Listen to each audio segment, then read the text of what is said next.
And we're live. Hello, everyone, and welcome to episode 2 of Comic Convo, the show where members of YouTubers Core come together to converse about weekly to current comic books. I'm your host, Kyle, and this is my co-host, the man that is grabbing hold of my hand and doing this journey with me, Jeremy.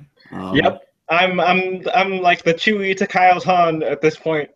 We're just we're on this journey together. Second episode. Hopefully this one won't be as long as the first one because we went like 4 whole hours because of that whole it took us a while before we got a steady stream of viewers for questions and all that. But since you guys suggested 10 o'clock, we're here at 10 o'clock.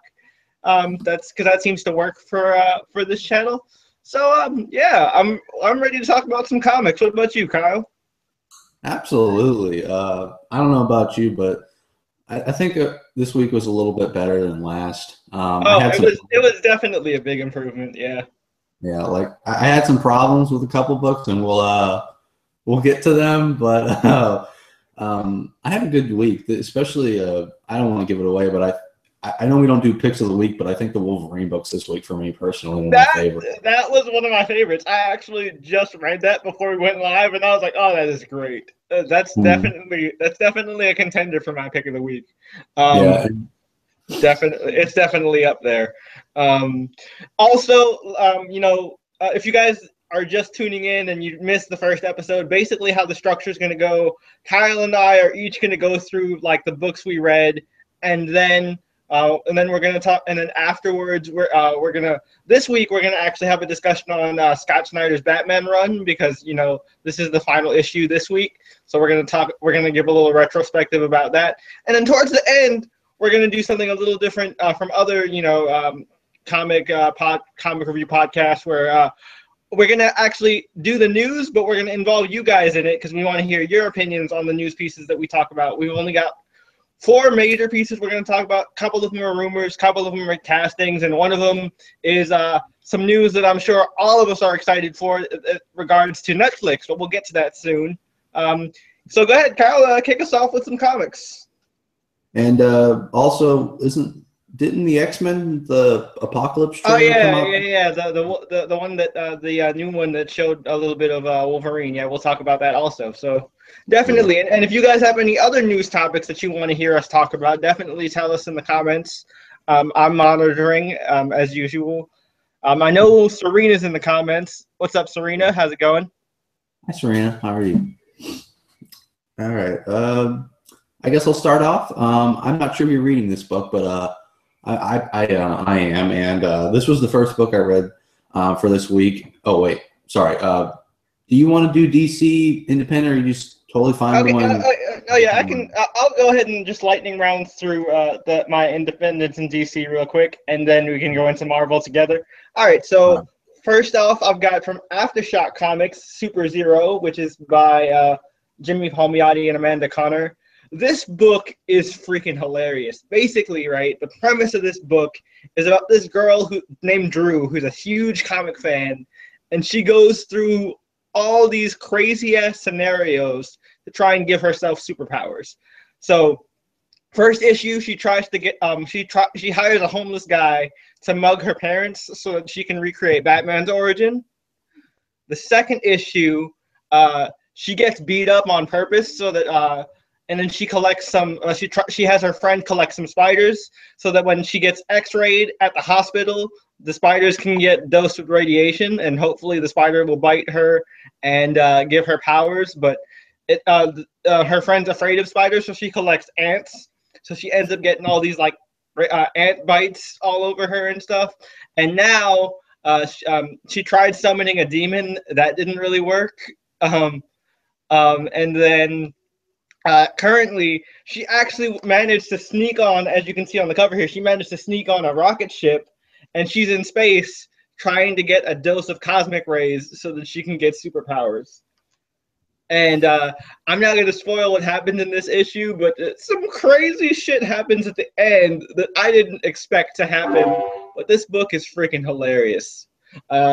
Definitely, Kyle, I think you would laugh your ass off reading this book, especially, as a comic fan, there's so many just references and like in jokes that you will be cracking up. Yeah, every time I hear about that book, it just sounds absolutely hilarious. It's great. I love it. It's one of my favorites. And speaking of Connor and Palmiotti from DC, we've got Harley Quinn issue number 27, and this is Harley Quinn versus Red Tool, which Jimmy Palmiotti has straight up said on Twitter, because Marvel won't allow us to do a Harley Quinn Deadpool crossover, we decided to make our own version of Deadpool in this comic, and that's why we have Red Tool here. And I'm not gonna, again, I don't want to spoil too much. I'm not gonna, because it's just like a little quick conversation. So basically, Harley runs into Red Tool. Red Tool's trying to kill some of her friends, but he's also like hitting on her and flirting with her and stuff. He leaves his phone number tattooed on her ass. It's, oh my god, it's some crazy shit. Oh my god, it's hilarious. You have to read it to really understand how insane this is. I'm a huge Harley Quinn fan. I don't like Deadpool all that much, but man, this was so funny. I dug it. So I read this next one digitally, so I don't have it to show you, and I don't feel like just pulling it up on my phone because this is a tiny-ass screen, and I don't have a tablet. So Justice League issue number 49. I was wrong, Kyle. This is not the one with the Joker reveal yet. This is just another part to the Darkseid War storyline, and basically it was a bunch of fighting, and Superwoman gave birth to whoever's baby that is. I don't know whose baby it is. Is it Ultraman's baby? Is it Owlman's baby? I don't know. But she gave birth to a baby, and that was pretty much the end of the issue. And like a bunch of crazy fights, and it's all going to wrap up next issue. I don't know how, but it is. Really great artwork, nice action. I'm wondering how this is going to tie it together and how this is going to lead into Rebirth and all that. But I'm not looking forward to finding out the Joker's fucking name, because you don't need to know his. I'm not. You know what? I'm not gonna get into that. I'm gonna save that for next. I'm gonna save that for next month, when I will inevitably explode over this unnecessary BS that DC is trying to cash in on. Well, that's actually really disappointing, since I actually have a rant this week about something. So I thought we were gonna mellow each other out. Like, no.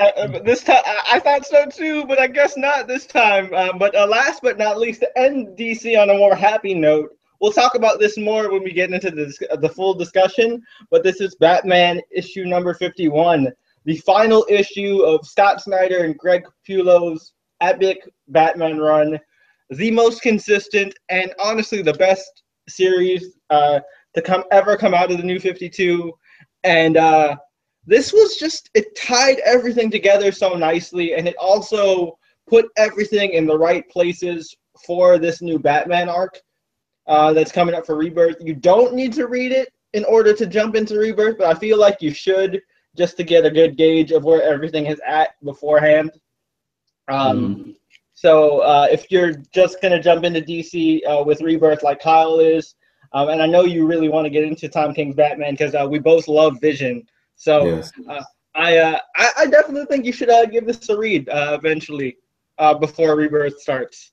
But yeah, that's pretty much it for my indies in DC. So now we can I'll pass it on to you, Kyle, and we can go on to Marvel. Yeah. I will say this, though. I was kind of surprised to hear that Scott Snyder's Batman was, I guess you said, over with, because I thought every book was going, at least the ones that started from the beginning, was going to 52, but I guess not. I think how it goes is 51 is where the regular writers like wrap up, and 52 will be the first official issue for the new writer. Okay, gotcha. But I'm not sure, or it could be just a one and done. I don't know. We'll see when it happens, I guess. All right. Well, as I was gonna say when we were, I thought we were doing Marvel first. I got confused for a second. On my own show, I get confused. But I'm not sure if you read this book, Jeremy, but I've been loving this character under this writer. This writer got me into comics. This is a great team working on this book, and this is hopefully you guys can see this. I really I didn't screen down. It's International Iron Man #2. This book was actually sold out at my shop, so I didn't get a chance to grab a copy. So what happened in this one? I really enjoyed the first issue. I thought that reveal at the end with his kind of Elektra type girlfriend was pretty awesome. I was getting a major Daredevil vibe from this Maleev Bendis team. What about you? Absolutely. Like Jeremy said, this is the same team that brought us a very popular and critically acclaimed run on Daredevil. This is, of course, Bendis and Alex Maleev. And this issue is kind of, when I read this, I kind of forgot what happened in the first issue, not because the first issue was bad, just, they come month to month, so it's like, and sometimes they come, like, at the beginning of the month and then near the end. Sometimes it's weird sometimes. Some books are a little bit hard to remember, but this issue kind of just shows... You're gurgling a little bit, Kyle. Oh, okay. Can you hear me now or no? Oh, no, you're good. It stopped.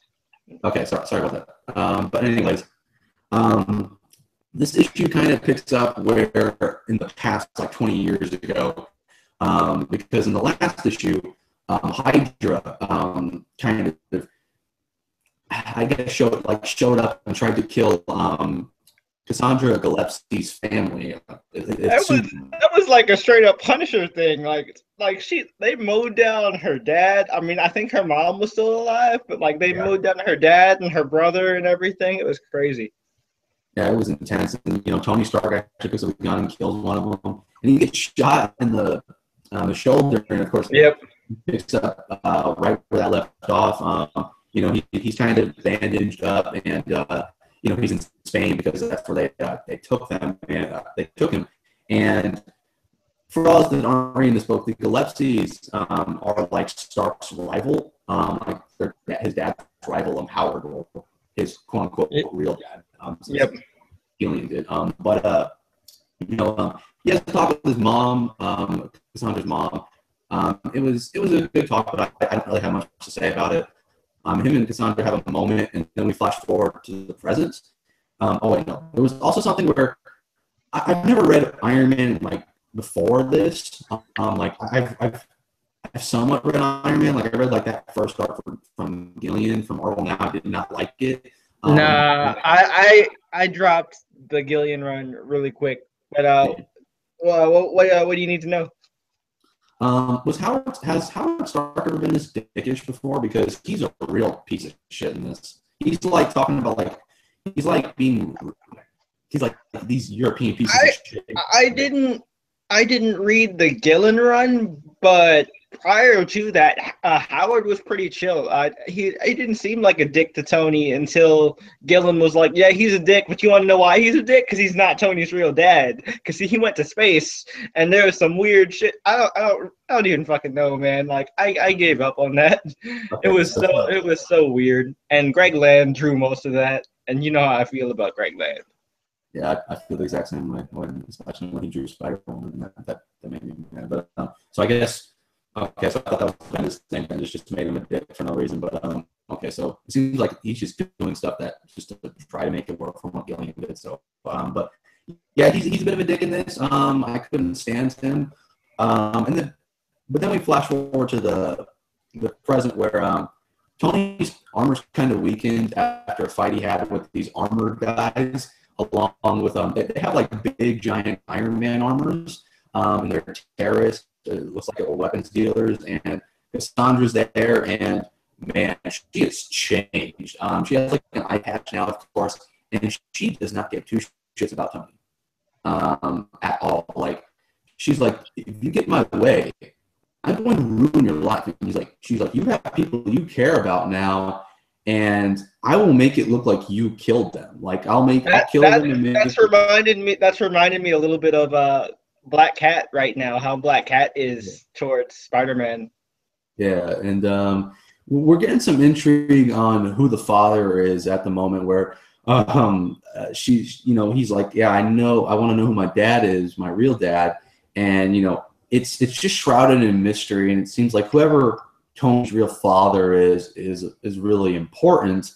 And I did find some amusing lines in this where Tony was talking to Cassandra and he says, "Are you my dad?" She's like, "Are you my dad?" And, you know what? I wouldn't put it past Marvel. Especially Bendis, just to troll people. I'm glad he put that in there because I was expecting something like that. He also did another one, which would be really stupid, but I thought it was kind of funny. He was like, "Is Dr. Doom my dad?" It's like, oh man. Oh geez, man, that would explain it. That would explain a lot. But oh man, yeah, it would be really odd, and I would not like it. Could you imagine Tony Von Doom?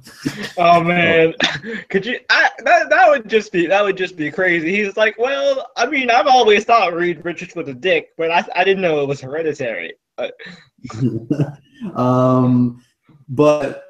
she gets away though. Like she gets away in a helicopter, and Tony's armor just powers up, and it's got like at 1%. And he's just trying to reach her. He's just trying to find answers. And when they're fighting these, he's fighting these armored guys. There was another really funny line, and I was like, why is this like? Why did I picture Bendis writing this as like me as a supervillain? And Tony was like, "Hey, you guys do realize I'm like the guy that basically invented these armors, and I'm the Iron Man." And one of the guys went, "Yeah, so?" Just like continue to fight them. Man, I love that. That's so nonchalant. That's cool. I think that. Really fun. It ends on a cliffhanger. I'm not really sure if it was earned. I know Tony's going to get out of it. I don't want to spoil the cliffhanger, but it was a little bit predictable. Just to get readers to read for the next issue. But I really enjoyed International Iron Man #2 by Brian Michael Bendis and Alex Maleev. It's a good book. Bendis is doing something really good with Iron Man at the moment, and both Invincible and this, two different things, and I think he's doing a really good job so far. It's consistent. The writing is really good so far. I'm not seeing him drag, especially on his solo stuff. So that's always good, and Bendis does great with solo stuff. The only team stuff I ever really liked from him, truly loved, was his Avengers. I liked his X-Men for the most part, except for the ending. But that's it on that book. That's all I have to say. So we'll move on to the. I'm curious. I'm not sure I want to. Oh boy. I actually have one. I don't know if you read it. I picked this up off whim. It was Star-Lord issue number 6, or it's either issue number 5 or issue number 6. Yeah, issue number 6. Mostly pick this up because this apparently is Humphreys explaining why the breakup happened between Star-Lord and Kitty, and this is this is the whole story arc explaining why that happened. I know we talked about that last time, about how we felt about that, especially because I'm a big supporter of that relationship because I liked how it was developed throughout Legendary Star-Lord and through Black Vortex and all that. So this issue was really cool because we have Peter and Kitty talking about that. Like at first they're cool with each other, but then and they're in that stage of the breakup where it's like they want to get back with together, but neither one wants to be the one to call and initiate the conversation. So Peter's like, should I call her? I feel like I should call her. And Kitty's like, I maybe I should call him. She's talking to Rocket. She's like, maybe I should call him. I don't want to seem like the eager one. And then Rocket just takes her phone and is like, he presses the button. He goes, there, you're welcome. And he just walks away. He's like, you two kids have fun. And he just walks away. And then so they start talking, and they're cool at first. And then when they start getting into their feelings is when things start to get heated. And apparently Peter left the team to be president or emperor full time. And Kitty kind of felt a little bit abandoned, and you know, that she had to like shoulder the responsibility herself of you know, being with the Guardians. And Peter felt kind of offended that she took his name without his permission or anything.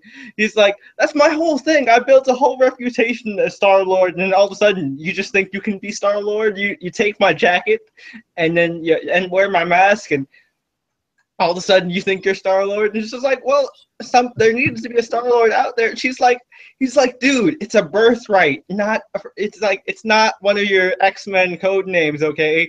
It's an actual like inherited title. Like it means a lot to me. And like, you know, they get into this whole argument or whatever, and then they start fighting, and then they get ambushed by this they get not ambushed, like this Iron Man shows up all of a sudden, right, on their ship, and he's saying that there's like a distress call or whatever, so and they need to investigate this maroon ship or whatever. And then I was like, what the fuck is Iron Man doing here? And his costume looked really off, like it looked like one of the older armors from a couple runs back, and I'm like, this is really weird. And then all of a sudden, Iron Man, like, it turns out this Iron Man is a Skrull, and I was like, there we go. And then this whole ship is infested with Skrulls, and the funniest thing happens. Peter and Kitty end up having to fight the different Skrulls, like, that are taking the different forms of Peter and Kitty in all their various costumes. And Kyle, I know since you're a Kitty Pryde fan, also I know you know all about, you know, Kitty's various weird ass costumes and code names. So that was a lot of fun. And then you know, since this is kind of a fun thing, it's a cliffhanger, but I'll go ahead and spoil it because I just thought it was really hilarious. It turns out this whole thing is a game show being broadcasted by the Collector. I was like, whoa, all right, I want to see where this goes, because apparently it's like one of those like Lovers Spat, Jerry Springer type of game shows. and the Collector is broadcasting it all across intergalactic TV. And you just, and like it cuts to the Guardian ship, and you just see Ben and Rocket, and it's just like, what the hell? It's like you guys got any sports on here? And then he flips the channel. It's like, what are Peter and Kitty? Oh my God, they're on this show. It's like, and then Rocket's like, they didn't get me tickets. Oh, you assholes. I skimmed that book. I wasn't going to read it, but I skimmed it, and I remember when I saw Tony Stark on there, he was like younger looking when armor, and I was like, is this the teenage Tony Stark? Like, I was like, because I've never heard what happened to that fucker. Like, I'm not sure if that's just Tony, that's Tony de-aged, or if that was a different one. It was de-aged Tony, because it was this weird thing during the heroic age where like Kang hit him with some like time beam or something. I don't remember the exact circumstances, but Tony was de-aged into basically Armored Avengers Tony. Oh, okay, gotcha. And so like that was a thing for a while. When we get to another book, which I'm sure is the source of your rant, that actually comes up in a line when when Tony starts talking about it. But anyway, that was it for Star-Lord. I just thought, I mean, I don't pick this up regularly, but I thought I'd check it out because I want to know what happened between Kitty and Star-Lord in the first place. Mm-hmm. That's totally fair. Is that all you got to say on that book? Yeah, that's pretty much it. I'm pretty sure everything else I have from Marvel we both read, so you can take over from here. All right. So this is a book I kind of wanted to do an order with this from me. But I guess I'm just gonna go scattershot before we get to the big thing, because this one has a rant as well, a little bit of a mini thing, just kind of what I've slowly been kind of getting to the point towards. But I'll explain that in a minute. But this is a book I've not been too keen on. I've not hated it, but I've just not been a big fan of it, if that makes sense. And that is Daredevil #6 by Charles Soule. I'm glad you're the one to bring it up, because like I've been kind of feeling this way too, especially with where it's kind of leading towards. Yeah. And I'm sure that's what we're gonna get into. But yeah, I totally agree on this one. And the artwork is by Matty Matteo Buff, Agni. I hope I'm pronouncing your name right, sir. I wanted to make sure I got the artists' names down for these as well, so that way when I talked about them, I didn't just shaft them. That's not right. But this issue, of course, is all about Matt and Elektra. But for me personally, I love that cover, by the way. That cover was awesome. This is a great cover. I'm not sure if this is focused or anything on me, or if it goes back and forth between us. But yeah, if you guys, I hope you guys can see that. But this is a really nice cover. I think this looks like a Garney. I think this is Garney who did this. I don't know who did this. It looks like Garney's art. I thought Garney was doing the interiors until I actually looked inside the book, and I was like, oh, that's not Garney. Yeah, this is the same artist that did that art for Amazing Spider-Man with Mr. Negative that we didn't like from Dan Slott. But and I liked that artwork. I liked that artwork. But this issue, like I said, is just for Elektra and Daredevil, and there's not much to talk about except for the ending. But I don't want to spoil it because it's a big thing. But I don't know if that's pre-existing stuff with Elektra, if that's just new for all new, all different, like if that's something completely new and like a brand new development. But something I did find kind of interesting is when she comes to visit Matt, because if you've not been reading Daredevil, Daredevil did something to have it where his secret identity was no longer known, like because in Mark Waid's run, and it was something that had built up from Bendis all the way to Mark Waid, was where Mark Waid just had Daredevil just out himself to, in a courtroom. It was the only way to, I forget what the case was, but it was the only way to win against this. It was a villain. And he outed himself. And, he went to LA, of course, and in that run, and Daredevil, somehow he made it where no one knows except for Foggy, and Foggy was really pissed at him. So it was something really bad. And she comes to Matt to say, hey, do you still know him? And the issue has them fight Daredevil and not Punisher, Daredevil and Elektra. I won't say why, but it's a good fight.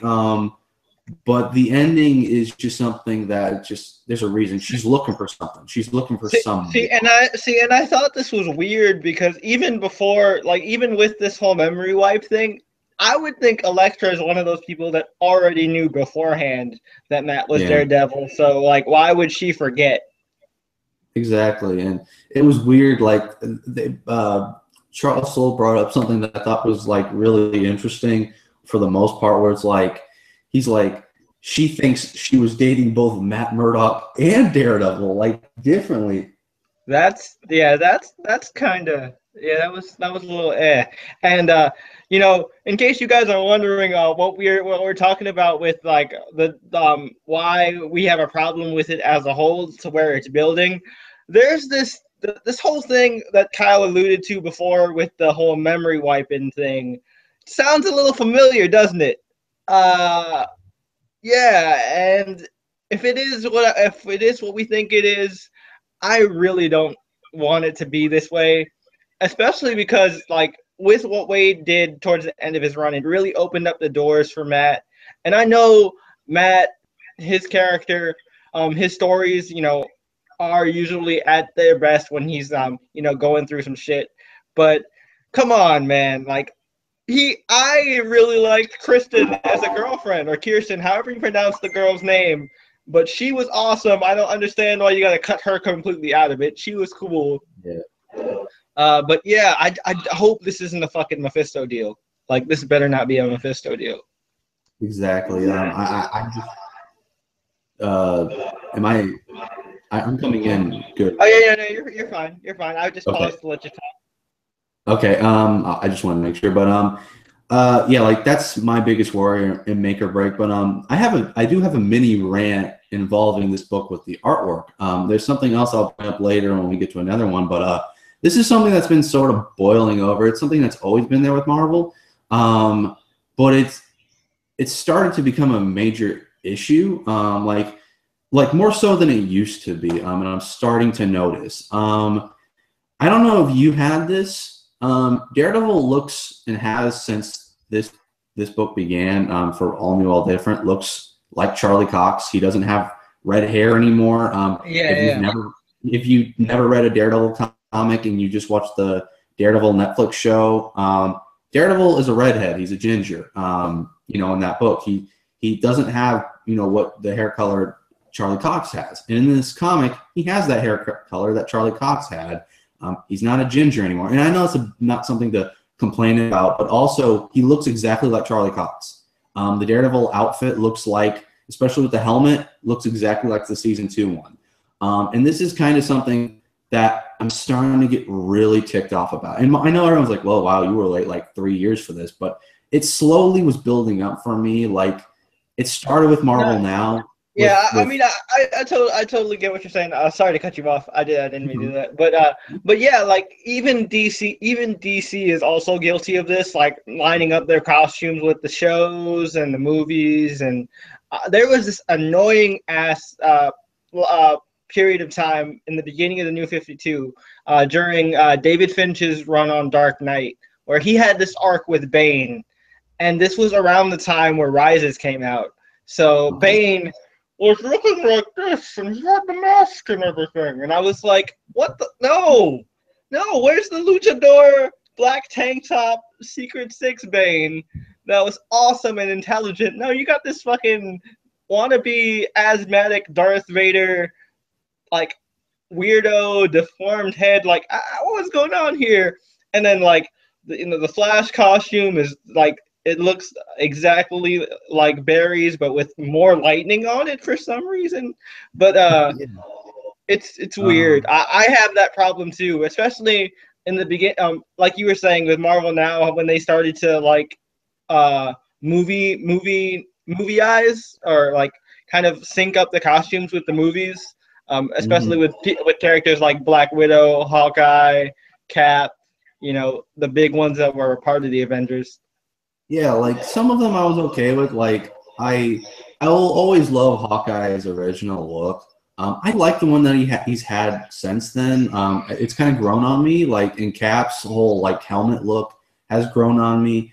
But my thing is more just how they're just putting it in more so than ever now. Like, you can say all you want that they didn't, but it was just like Nick Fury Jr. came in at the start of Marvel Now, and then we slowly got to this point where, we're putting stuff from the Inhumans, and we made like Scarlet Witch and Quicksilver Inhumans because of the movie, but they're not called Inhumans in Age of Ultron, so I don't know why we did that. That's stupid. And we've been just doing all this stuff that looks so much like the movies, and this is just my thing. Don't advertise, or just don't do something for an audience that isn't there. There's no one that watches the movies that reads these comics. I don't know why in your right mind, if you watch the Captain America movies, the Iron Man movies, the Thor movies, that one Hulk movie, the Guardians movies, or Ant-Man, or the Avengers, why you would care about people like Spider-Woman, Laura as Wolverine, all these other characters that aren't in the movies yet. And the thing is with Daredevil, right? Like, I don't understand the whole reason of changing him to make him look like Charlie Cox. Because to me at least, it would seem like people who watch the Daredevil show and want to get into Daredevil would look more into stuff like the Frank Miller run or the Bendis run first, because that's what the show is based off of. So let me read that first, and then I'll check out the new stuff.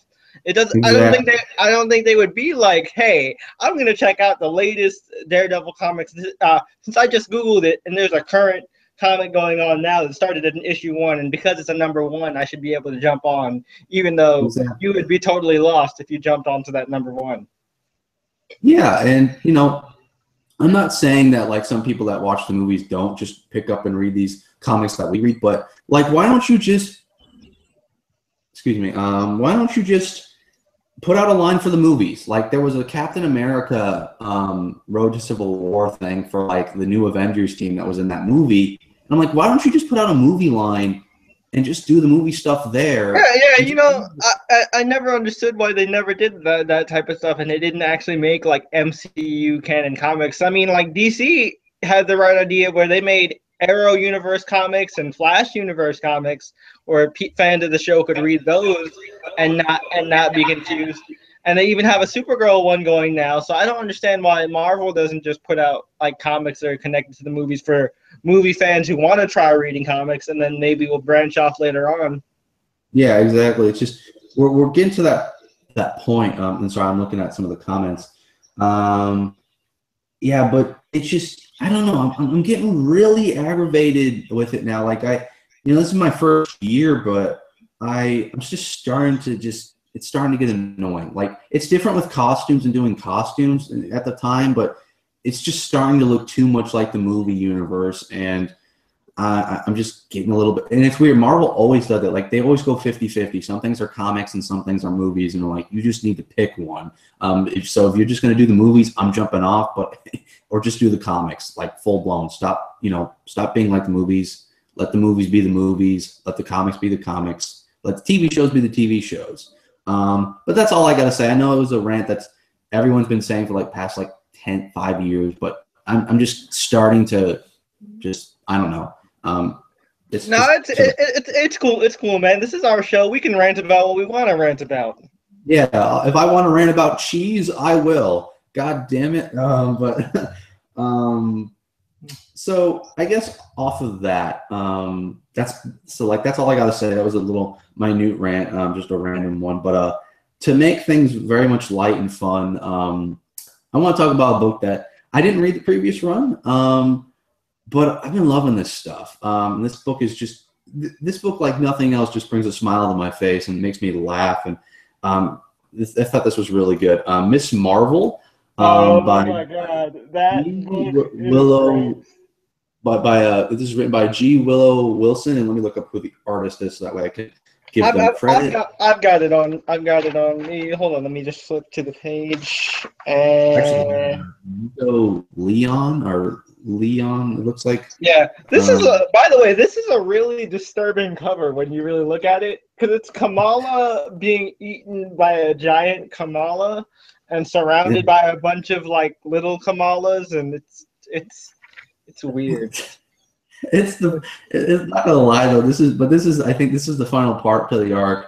The storyline's been going for a couple issues, and God, this has been the funniest thing I've ever read. And I like this lesson she learns at the end of the book, where she learns not to stretch herself too thin, and she's a character that can stretch. I see what you did there.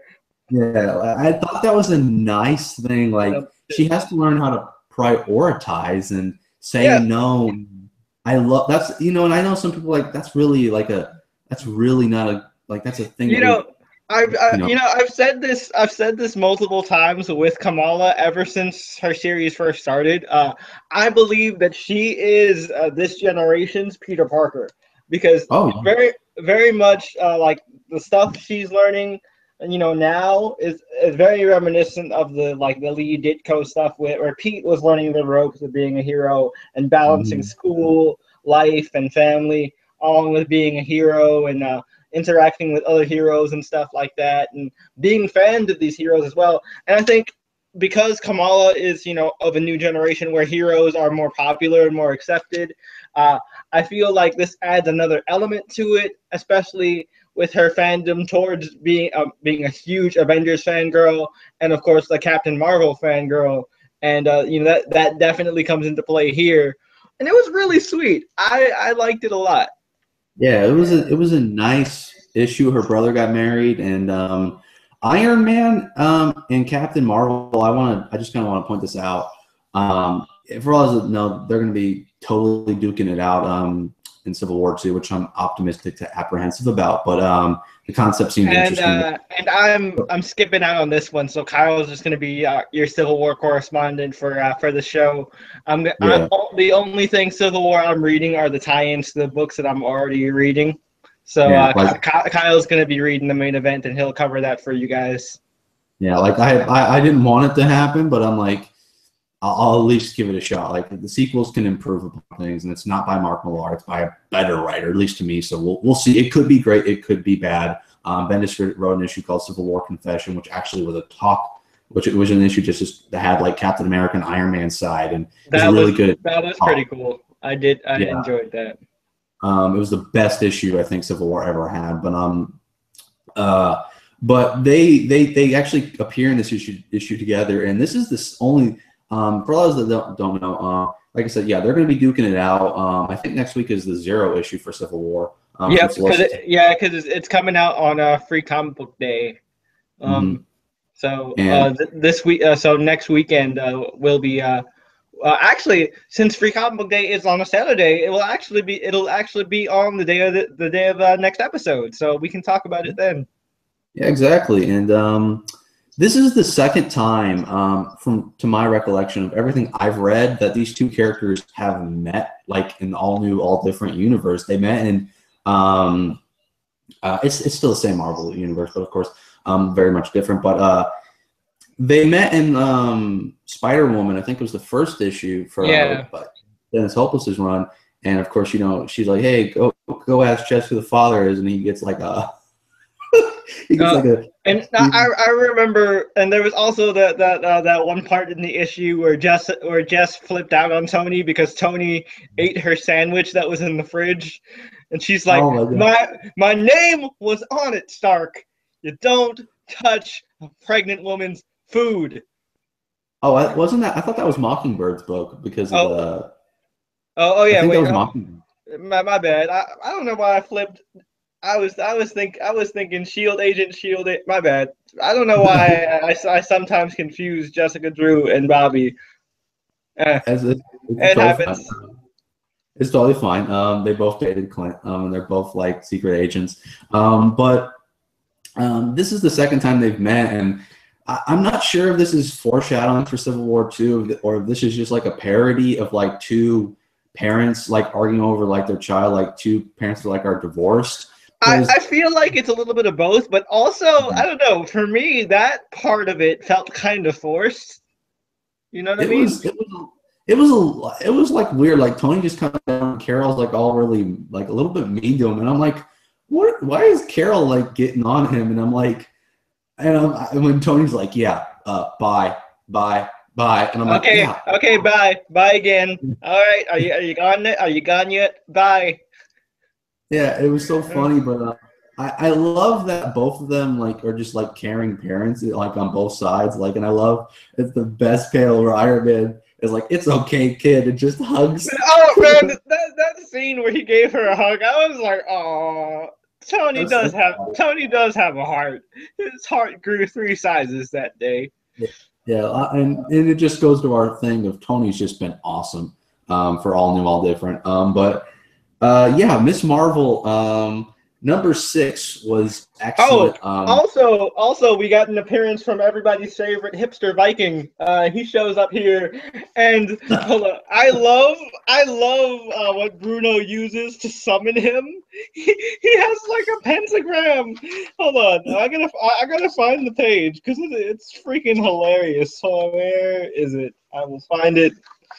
Keep talking, and I will. Here it is. So it's a pentagram. Okay, let me make sure that it's on me really quick. All right. So this is I don't know if you guys can see it here on the top in the corner. It's a pentagram, right?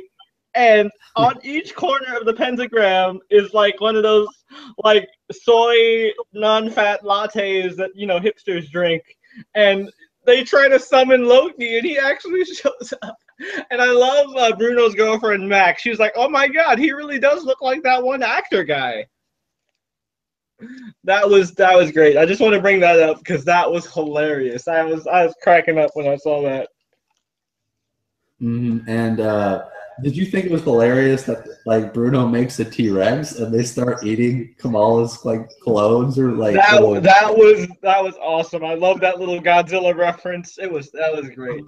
That was great. Man, just what a fun book. If you're not reading Kamala's book, Miss Marvel, you're missing out. And you don't even have to read the previous run to understand anything. There's some things like hints back to the previous run, but I've not read it. But I would still go back and get those 2 trades though, because it's still some great stuff. Miss Yeah, or the Wilson. I mean, this is Miss Wilson's baby, and like it's a great mm, book. yeah, exactly. And Kamala is a great legacy character. She's one of my she's her Laura Kinney, of course, X-23, and Kate Bishop are some of my favorite legacy characters in Marvel. But Hey Kyle, you know what team most of the uh, legacy characters go on? You know what team they go um, on, right? I gotta uh, do it. I gotta do it because I gotta bring it up every chance I get. The Young yeah, Avengers. The Young Avengers. the That's what. Avengers. That's one for the show. I'm gonna keep count of how many times I can bring it up each episode. Young Avengers. I'm gonna beat you up. No. Okay. Okay. So. Okay, so I'm going to talk about this really quick. This is, of course, one of my favorite female characters. This was good. Didn't have much to say on it though, and I felt like that. I think that's okay. But like if we weren't doing this review show, that'd be fine. But I just don't have much to say on this for the show. But Spider-Woman #6 by Dennis Hope. What I will, my bad, I didn't mean to cut you off. You're fine. What I will say though, like, since we've been talking about this event as a whole so far, this issue out of all of the Spider-Woman tie-ins has the best artwork. Because the Spider-Gwen issue had good artwork, but man, the Silk issue and the Alpha issue, ugh. That was some pretty shaky artwork. But this is some great stuff, art wise. It's the artwork is by Julia Jones, and I have to say, if Julia Jones wants to stay on this book, since I know Javier Rodriguez is off of this, or if he's just coming back from another arc, let this artist. This artwork is in this book was really good. I remember opening, I'm like, oh wow, that's some great artwork. Yeah. Just look at I don't know if you guys can see this. I know I said I wouldn't pull it up on my phone, but I already have it out. Like if you guys, it's probably a little too bright, but look at the detail on her face. Like that is just beautiful. That is great stuff. Mm-hmm. And so this issue, and I don't know if you agree with this. This issue did exactly what Silk did last issue, except I read Silk. I caught up with that as well as Karnak, the latest issue of that. Karnak was really good, but Silk was okay. And this issue seemed to do exactly what the last issue of Silk did, of course, in the last part of Spider-Woman, where it was kind of giving a background to the villains, and we've not seen the villains in this story since the Alpha issue, yeah. Yeah, and it's weird. Like this doesn't really feel like a crossover yet. Like it feels like a crossover, but it doesn't feel like there's a reason yet. Like I don't know. It feels like the Guardian. That's kind of my thing. Like there's no big connection yet. This feels more like a Silk story that happens to also feature Spider-Gwen and Jessica. And I don't know if you agree with me on this one, but I feel like it was a wasted opportunity that we didn't actually get to meet Jesse Drew. I would have liked to actually have met him face to face instead of just seeing pictures of him and like talking to his wife. Oh, we'll be trust me. I look at the solicitations and the covers. Oh, they're going to meet, all right. I'm excited for that. That's cool. That's cool. Yeah, they're gonna totally duke it out. I know they're gonna duke it out.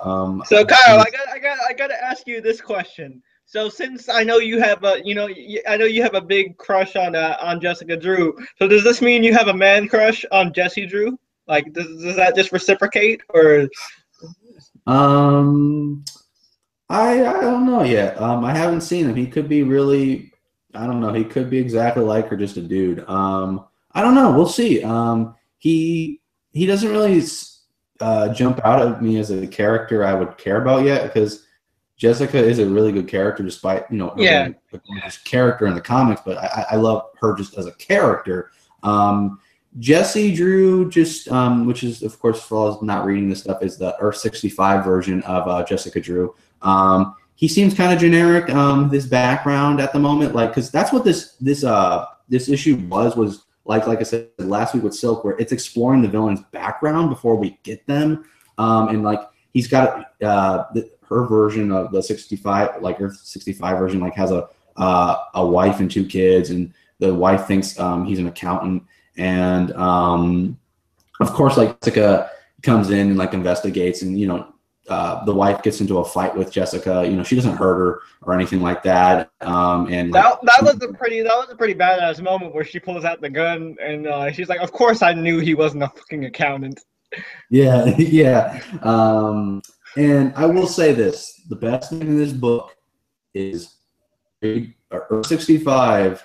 The Earth 65 version of Reed Richards makes a Lego. That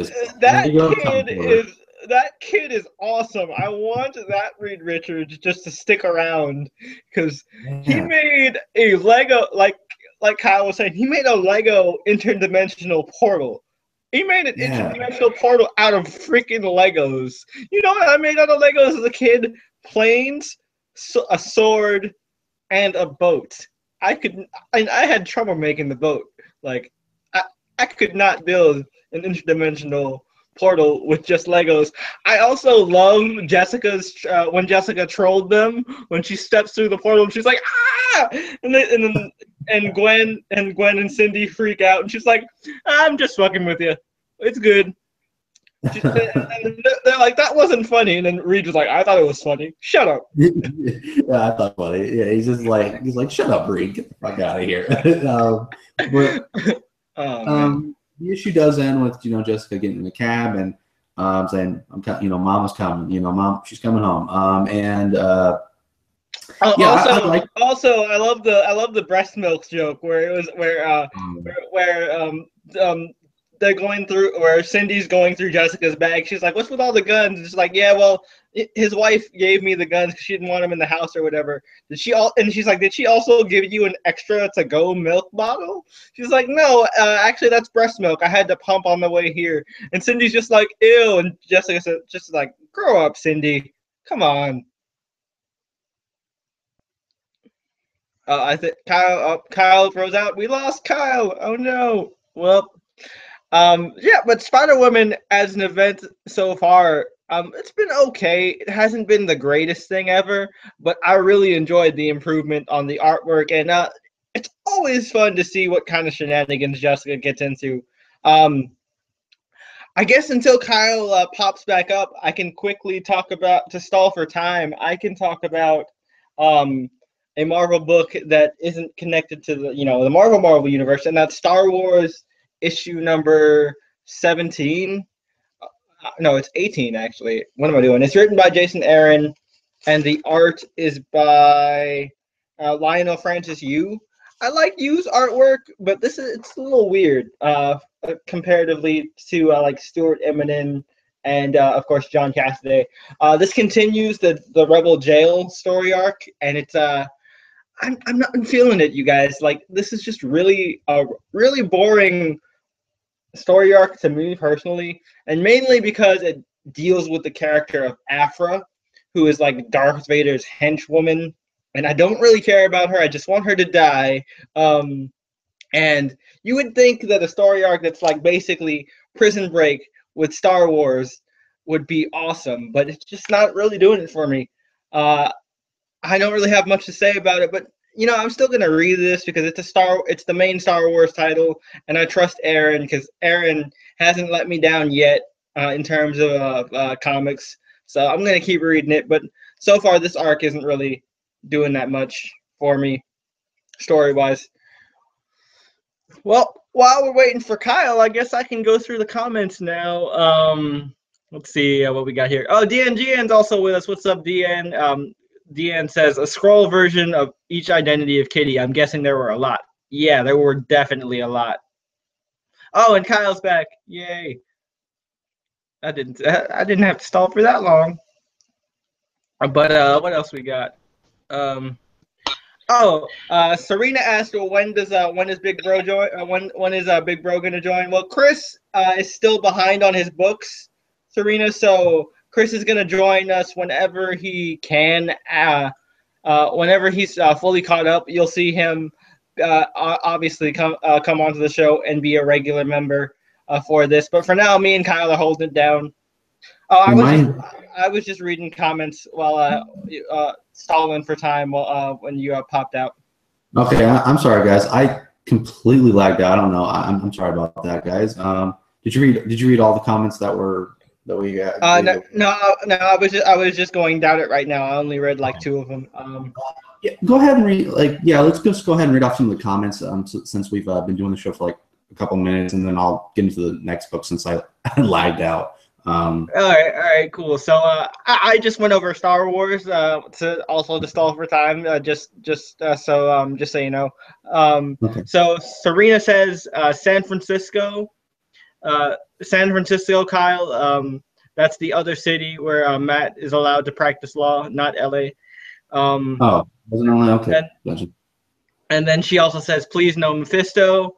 And then DNGN says, I hope not. Everyone hates One More Day. Why the hell would they do that? Because they're and stupid. Then Serena says, I remember hearing Chris talk about how much the costume actually looks like the movie. And then DN says, there's a quick fix for this, you guys are talking about. Instead of modifying comics, put out a comic where we begin a collection deal for each comic character around their movie release. Oh, so like putting out a sale, I think that could work pretty well. Actually, like releasing collections around the same time as movies so that people can catch up via trade. Kyle, are you still there? Or, Kyle disappeared again, guys. Okay, so example, and DNGN goes on to say, example, advertise a special cap and Iron Man omnibus in comic shops around Civil War. Marvel Unlimited kind of does this for digital subscribers. Oh yeah, Marvel Unlimited is a really useful service, especially for if you want to check out a lot of the backlogs of the older comics. I know, Deanne, you were telling me that you got through the original Stan Lee run for Thor, and you enjoyed that. I've been using Unlimited to go through Doctor Strange because I haven't actually read the old school Doctor Strange before, and it's pretty trippy. Like, there's no doubt in my mind that Stan and Steve had to have been on a little something to figure out the things that they put in this book, or at least the colorist was on something. Because Jesus,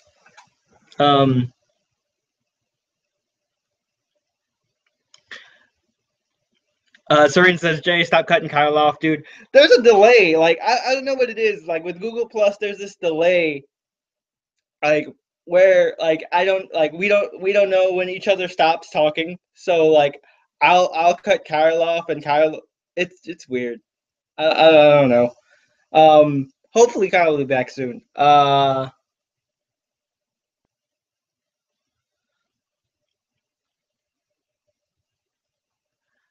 then DNGN said, Jay, how did you feel about Vader Down? I liked Vader Down for the most part. I enjoyed it, how it showcased Vader's prowess as a Force user and as and as a Sith, and just how badass Vader can be. Again, the only part of Vader Down and of Vader in general, I just don't like that Afro chick, and I don't like those evil droids.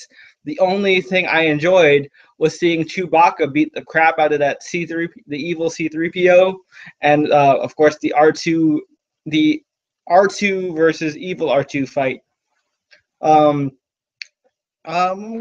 gonna keep waiting for Kyle because I know we had a couple of things to talk about with Standoff, and I don't want to get into that one just yet. And we also wanted to talk about all new Wolverine, and I don't want to jump into that without him. So ask more questions, guys. I'm gonna go ahead and stall this bad boy up until Kyle can come back.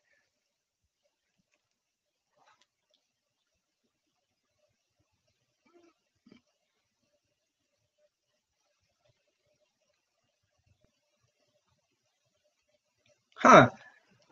I actually, the only Doctor Doom stories I've read are like I know I read the whole whole origin story in that old issue of Fantastic Four with him, trying to rescue his mother from hell and stuff like that.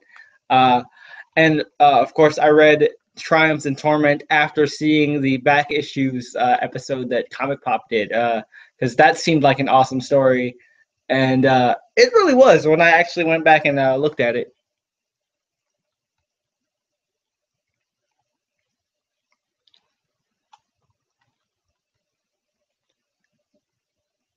I don't want a one-man show this. Okay, Kyle's back. Do you feel there should be a Darth Maul Lost Stories? There was beforehand from Dark Horse Arena, and that was actually carried over to the Marvel line. I don't know if they're going to reprint it, but I definitely would like to see more Darth Maul, because Maul is a really cool character that was really well used in Clone Wars and didn't get enough screen time in the movies. All right, Kyle, you came back just in time because I just wrapped up the last comments we got from Serena. And actually, DNGN just said preferably with no Robo spider leg. I agree. I didn't like the whole the spider leg thing, but I like what they're doing in Rebels with Darth Maul. All right, Kyle. So you want to go ahead and continue with the next book? Yeah, it's weird over here in my internet, but I apologize. Let's see. I guess I'll go with my favorites for this week because these were like this week for me personally. Old Man Logan. Hopefully you guys can see that by Jeff Lemire, Andre Sorrentino. This is a new arc called Border Town, and this is issue 5, of course. And I don't know if you read this book, Jeremy, but I read the last couple issues. I read the one with Kate in it, and I also read the one with Steve. But I didn't go back and read the other ones. I only read the ones that I thought were interesting. I didn't actually pick this one up, so.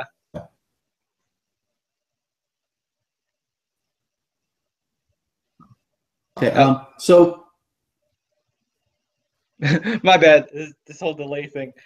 Go ahead. I've never read the old. Oh, am I good? Yeah, you're good. Okay. And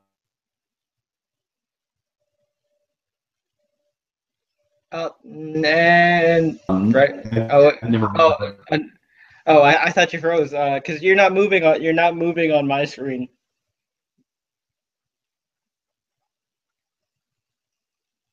It's like frozen with you like stroking your chin.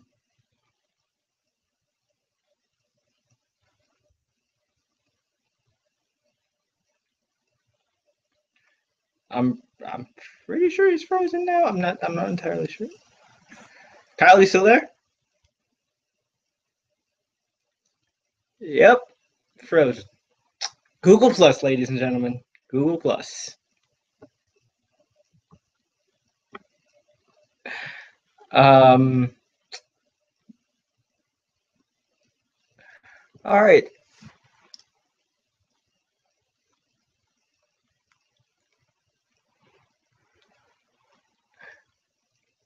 Yeah, so Kyle's definitely frozen out.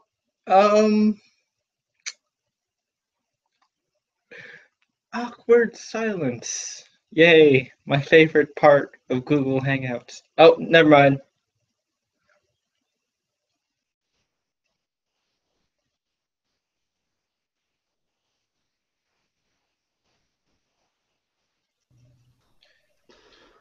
All right, you're good. Okay. Sorry, guys. God, this weather. That's my. God damn. I'm reading one of the comments, and DNGN was made a Metal Gear Solid joke. He was like, Kyle.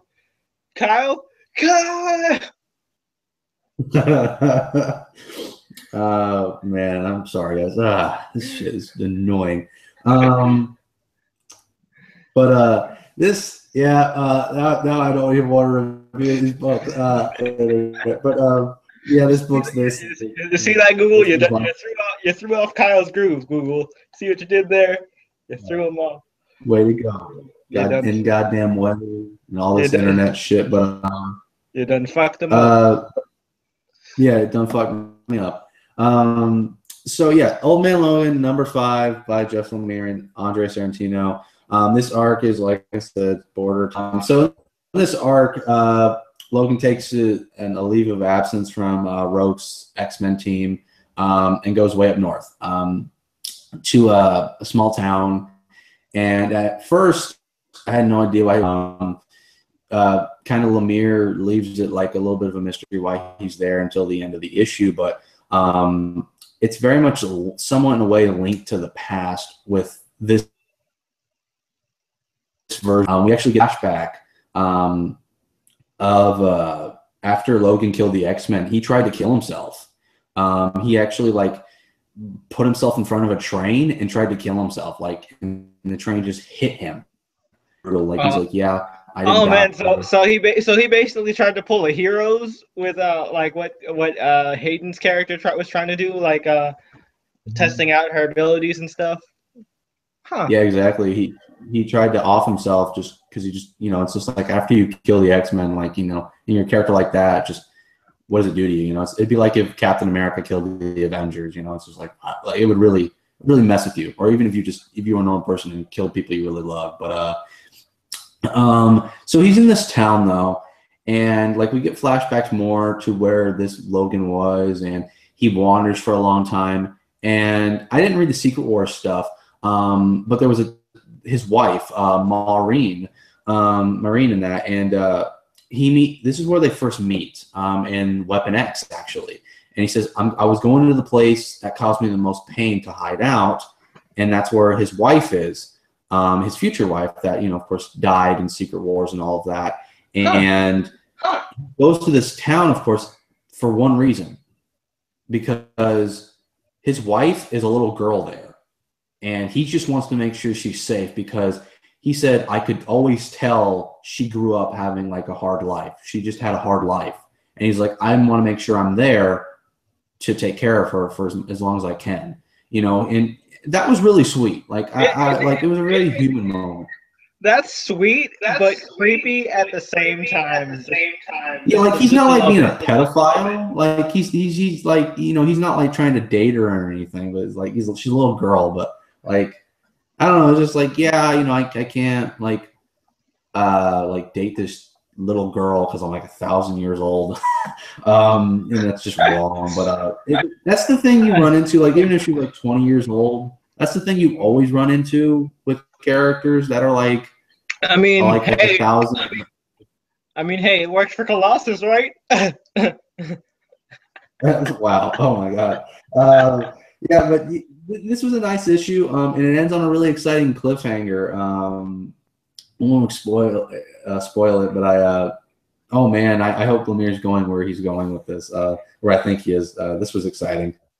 This was a nice read. Number 5. I really enjoyed this. So yeah, that's it for that book. And I'm pretty sure that it didn't help that you guys had to wait for the long anticipated 20 minutes of me being gone. Just for 5 seconds. Okay. It's not your fault, Kyle. It's Google's fault. Blame Ultron, Skynet, whatever you got to do. You can put me inside. Okay, so we'll talk about one Jeremy can laugh you without me. This book, man. When I picked this up and I saw who was guest starring in this, I was like, this is gonna be my least favorite issue. That's exactly what I thought, because I was like, oh no, not her. Anybody but her. But All New Wolverine number 7 by Tom Taylor with artwork. It's not David Lopez. Let me look up the artist's name. It's Marcio Takara. Yeah, and I have to say, while I don't think this is as good as Lopez's artwork, I really enjoyed this artwork. Like, this was some good artwork. I actually really think this was nice. I really dig the flashback art. I like the use of colors in this flashback art because it looks more washed out and faded, so you can tell it's a memory type of thing. Most definitely, and when I saw that, I was just like, oh no, Squirrel Girl, she's really popular, you know, and I was going to shove her in, and the plot's really easy how it gets going, but I like the message. I think the message was the most unique thing that really made this favorite issues. Like that's come so far. This was a nice one-off. Like they set up something and they paid it off at the end. Like comics used to be this way where, you know, they were sometimes always one-off. Yeah, you know, they haven't done a good one and done in a long time. I totally agree. Something I know we both also agree on is Gabby is just so freaking adorable. Like that character, man. Like I just want to hug Gabby. Gabby is just so freaking cute. Yeah, she really is, and you know, I love how when, you know, Laura's sleeping and she wakes up, you just hear growling, and I'm like, is that Laura? Like, is she growling? Like, just while she's getting to the door, and you open it, and Squirrel Girl's got a Wolverine, and she thinks she can talk to Wolverines because she's like. I thought that was great. Like, I'm mad I never thought about that before, but that was pretty funny. She's like, this is James. I thought it would be better if I came to you with somebody, you know, that understands you from an animal perspective. So this is my friend James, the Wolverine. And I'm like, oh, you named the Wolverine James. I see what you did there. You named him after Wolverine. That's a good one. Yeah, and the plot is really simple, but like I said, I like the message, and you know, it's just like, hey, you know, from your last arc, you got a squirrel family in danger, and you need to go find the father. And the story's called, I think it's Father's Lost. I can't remember. I think it's Father's Lost. Yeah, it's called Father Lost. Yeah. Okay. And she goes looking for the father squirrel, and she finds him, of course. And I love the elevator tagging along, and she takes a selfie with Laura. That was the best. That was the best scene of the entire book. She's like, "Oh my god, I just got a compliment from the freaking Wolverine. I can't hold my cool anymore. I need a memento. This is like the best team up ever." I gotta find. I'll keep talking, and I'll find the page and I'll show it to everybody so they can see it. I guess I'll like, of course, you know, with the message. It seemed like, at least from what I was getting from what Tom Taylor was saying or conveying with this issue, was, you know, no matter, you know, it's like how they, you know, you always hear people say, you know, I never want to be like, have children, or never want to be like my mom or do that one thing. It seemed like he was doing that with Laura. Found it. Where, okay, you can go ahead and show it, and I'll. Oh yeah, there you go. Look at that. That was great. That was great. Oh man. But he was doing a story where it was like, we are just like our parents, you know, like we no matter how hard we try, we are, and it's just who we are, and you know, we can try to get away from it, but sometimes we can't. It's sometimes really hard. And Laura seems to be like Logan, whereas in the beginning of the story, Logan kind of says, hey, you're with someone better, and just kind of leaves her. Not in like he's a dick way, but more he's ability on someone else because he knows he's really dangerous. He thinks her being with the Institute, you know, Charles Xavier and all that, was a lot better than being with him. You know, he's like, yeah, you know, we'll never have the white picket fence, you know, we'll never have the sandwiches, you know, the peanut butter sandwiches, you know, Galactus was always. I love the Galactus metaphor in this, and I love when Laura tries to do it and she's trying to say it to Gabby, and Gabby's just like, "What? Never mind. Forget it." Yeah.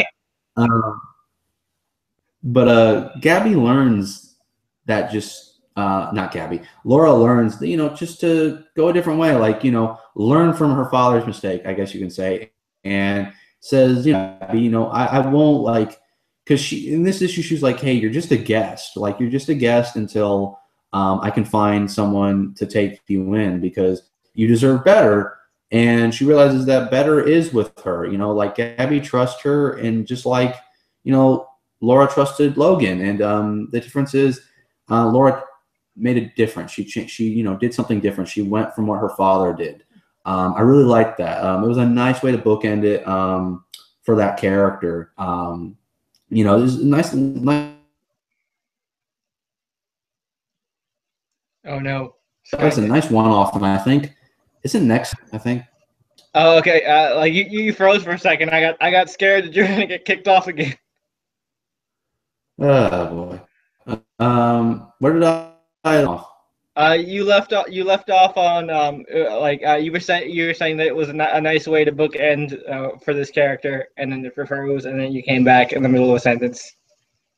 Yeah, like I said, it was a nice way to bookend this little tiny arc for Laura.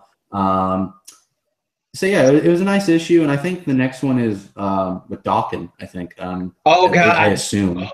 Oh man! Chris is gonna love that. Chris is definitely gonna love that one. Yeah, exactly. He's gonna jump with joy. Oh yeah, he's gonna that. I mean, I know Chris doesn't do picks of the week, but that's definitely gonna be his pick of the week when that happens, because he just loves Dawkins.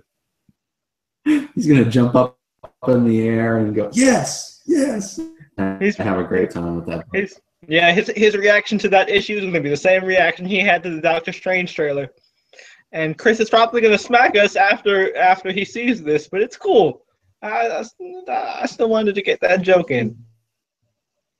Yeah, it's important to get the Dawkins jokes in, because I'm pretty sure when Chris got on the show, get some Jubilee references. Oh no, not Jubilee. No more Jubilee. Please, dear God, no more Jubilee. But I guess we'll talk about this book next, because with how my internet's going, I kind of want to get important stuff out of the way. And the other books I thought were either good, strange stuff, because there's 2 books that tie in for that. But I wanted to talk about this since me and Jeremy are like.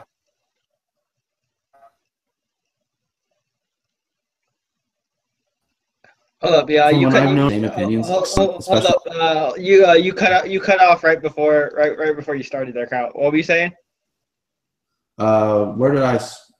Where was I at originally? You were saying the other books were either okay to good, and then like the Ultimates #6 was just a Galactus story. I don't really have much to say on it. It was good. Squadron Supreme was like a story on Dr. Spectrum, and like we were confronting your fear, or at least for the most part, like having dreams of what happened with the Illuminati and Black Bolt. And Nighthawks and the gang are still continuing this ongoing plot thread of what's been going on with like aliens working together, and of course he meets another Nighthawk, which was really exciting.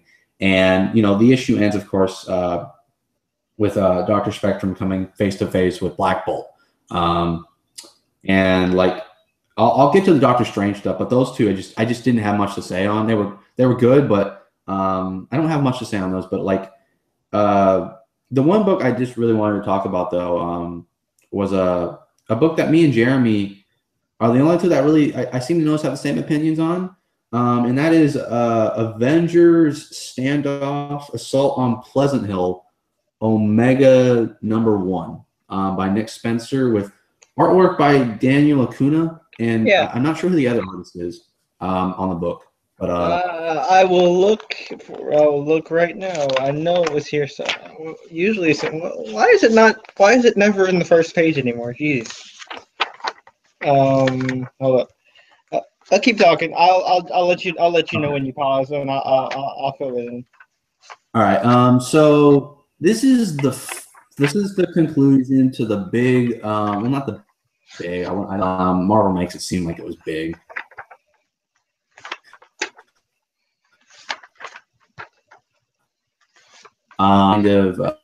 That went through, that started like the plot thread in Sam Wilson, Captain America, and then it just expanded into all of the Avengers books, except for like Ultimates or like A-Force or Squadron Supreme. This is just the final battle, basically. And I have to say, I don't know if you felt the same way, Jeremy. This felt like 5-minute wrap up and then set up for future books. And I thought this was pretty rushed as well. I thought it was good, but the conclusion to the Pleasant Hill story itself felt very, very fast. Yeah, I was in with it. They made Baron Zemo.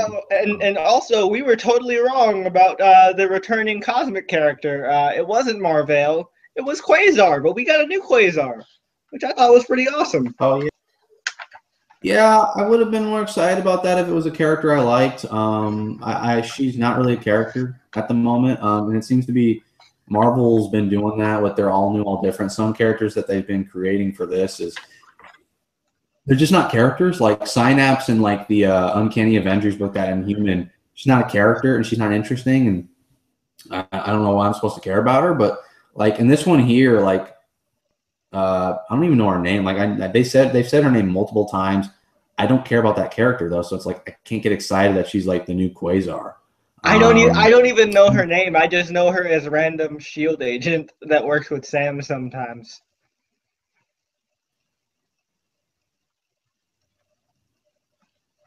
Mm-hmm. Exactly. Yeah. That's how she is really at the moment. She's not really jumped out at me. She could, but I don't know. Like she's not really. She didn't do anything for me. But yeah, like a lot of this felt like set up just for future things. And I don't know if you noticed there was some art inconsistency. Like Steve Rogers has been young, and after this little whole battle was over, they're all sitting around a table listening to Maria Hill talk, and Steve Rogers is drawn. He's an old man. Yeah, he's an old man. Yeah. Okay. I thought that was just me, but I'm glad you noticed it too, because I thought when they're at that briefing table and Steve looked like an old man again. I will find the page. Well, yeah, I'll find it just to show everybody. You can keep going with your. Okay. But yeah, they made Baron Zemo look like this. Like I could not get behind that at all. Like he's just a joke, and you know, I knew this event, or at least this little crossover was just about to go south once Craven put a birthday hat on. There we go. Found it. Found the page, guys. If you can, hold on, I will. I'll make it. Yeah. So yeah, if you can see here, like right there on the page, you can see Steve right there. You can tell because you see the costume. He's an old man here. That's weird.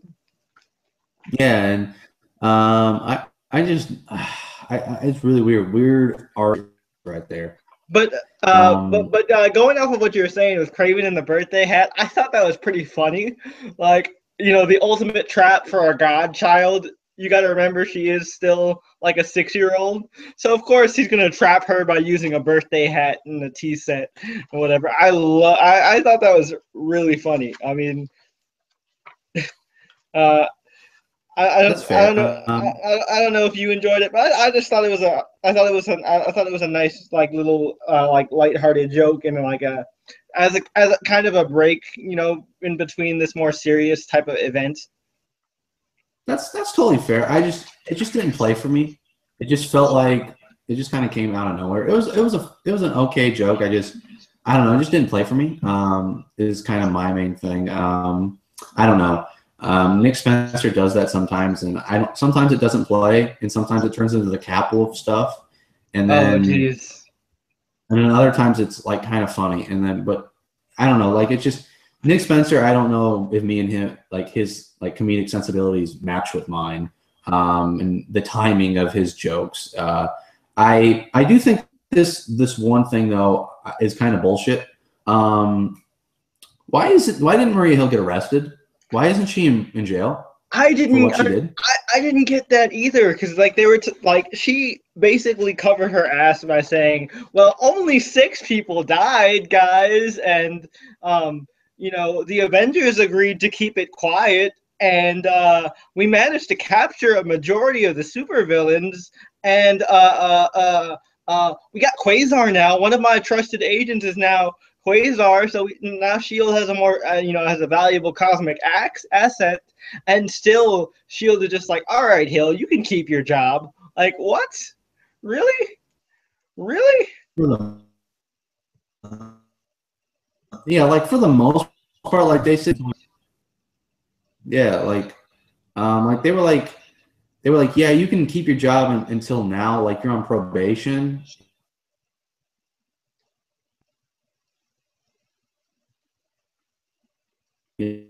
Like, you're just really finding, and it's just like, why bottomize these villains and made them completely like she changed their appearance. She did something that was not right. She should be in jail. I mean, bad guys are not, like, they have rights too. Like, it shouldn't matter. And like, you know, for what I think another thing that I enjoyed about this event is that the bad guys weren't necessarily the bad guys here, because it honestly wasn't their fault. Because Hill kind of just forced this on them, and you know, you can understand Zemo's point to an extent. Mm-hmm. Exactly, and like there's a line where they were setting the trap for the girl that's like the cosmic cube, Kobik. He says, "Please don't unmake me, like don't make me not exist." And I was like, "That's supposed to be." That was really terrifying. Like just thinking about being unmade and being someone completely different. Like that's not right. The Avengers should. I know the event. Like some people are like, well, why did the Avengers get to police over the world? But the Avengers should just be like, no, you're wrong. Like arrest her. Or even like when Nick Fury like did that Secret War thing back in like back when Bendis wrote it. After that event, like that whole thing, he had to go into fucking hiding because his ass was toast. Exactly. Like, you know, it was like, you know, and even in that event, you know, she's like, you did this, you know. Yeah, I mean, chances are though, I'm pretty sure I wouldn't put it past. I'm pretty sure she's, you know, screwing somebody under the table or something like that, because there has to be some reason why this woman still has her job. She's sucking somebody's dick. Like, oh my god. Oh my god! I'm sorry to take it there, but that was the first thing that came to my mind, and I'm like, why is she not thrown in jail? Like she's had so many. There are so many human rights violations in here. There's no reason why Maria Hill shouldn't be thrown in jail unless she's sucking somebody's dick. I guess, but thing in this that's really weird. Like a lot of people toted this up like the Civil War II prelude. I didn't see any of that here. If anything, I saw contradicting because they talk about how like Cap says we've been fighting each other for so long that we need to, you know, be what we used to be. We need to fight together. And I'm like, but you're gonna duke it out like for like the rest of the year, like for the rest of the summer at least. I'm like, that's a line you do after Civil War II, not a line you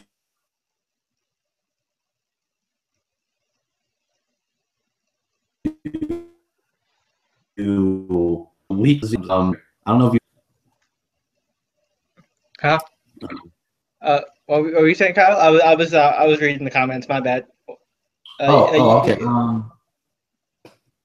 I was just saying, like it felt really weird. Like, you know, they're talking about they've been fighting each other for so long, and you know the heroes like Cap gives that speech, and he says we need to work together now, and yeah, that is a bit contradictory considering that Civil War II is about to happen right now, and but I did really enjoy that speech, and I loved seeing like the nostalgia that everybody was having, like hey Pietro, this has to bring back memories for you. This reminds you of the Caps Kooky Quartet days. He's like, don't ever call me Kooky, ever. Mm-hmm. I loved that. That was some cool stuff, and I liked all the scenes with everybody working together, and I liked that whole line with him doing the iconic phrase "Avengers Assemble." That was pretty awesome, and Yeah. I enjoyed. I also enjoyed. I love Kamala's commentary. She's like, "Why are they going on and on about him being young? I mean, he's not that young." Like they're all pretty old, and like Miles is like, yeah, they're all old. Yeah, that was pretty funny. That was like one of the few things I enjoyed. I don't know. This thing just didn't work for me as a story. I wasn't really. I think this thing peaked at issue 7 of Sam Wilson Captain America. Yeah, In terms of. I feel like this ran for too long, and we said this, during the first episode. I feel like this should have just ran through Captain America Sam Wilson. They should have just ran through Captain America Sam Wilson, and then had a Alpha and Omega issue. Like this didn't need to cross all the different Avengers books or whatever. Maybe with Uncanny and all new, all different, because those teams are led by Steve and Sam. But like, other than that, I don't see any the need for all these extra tie-ins. Yeah, they didn't. They literally kind of did nothing. I don't even know if the Rick Jones thing was ever resolved in New Avengers. I didn't read that one, so I couldn't tell you.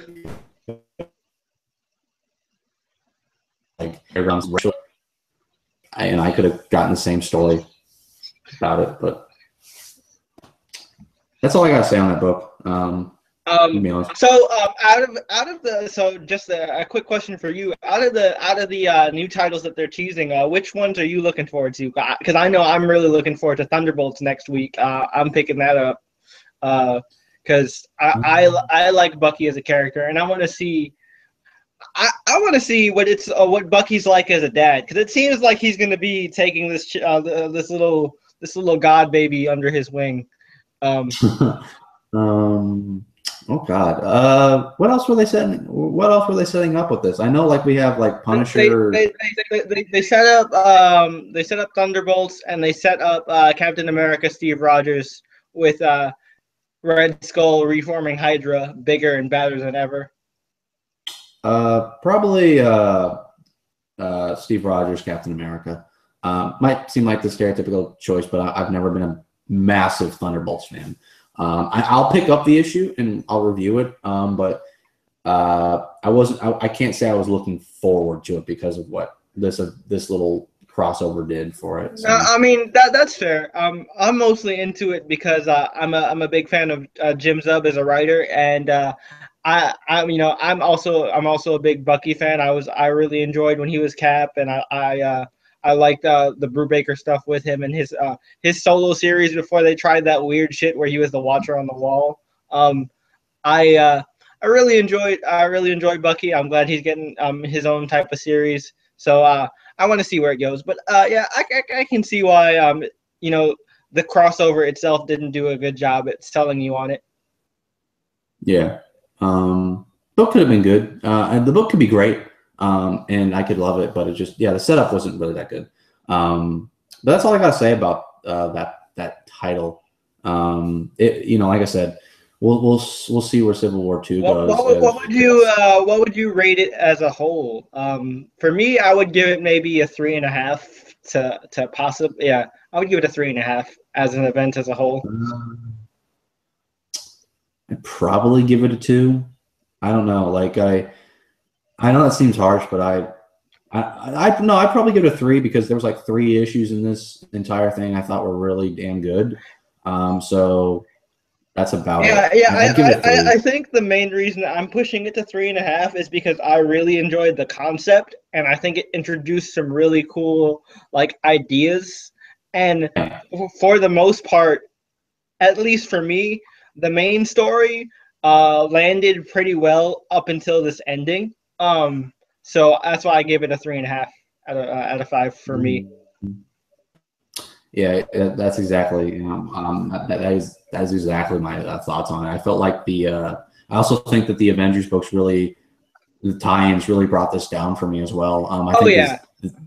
no, if this was just its own thing, like I said with Captain America, 5 issues, I think I would look at this in a much better light. But as it stands, yeah, like I said, three out of 5 or so. Yeah. Also, I got to switch over my internet, so if I disappear for a second, just go ahead and check the comments. All right. All right, it's cool. Just one. It's cool. Okay.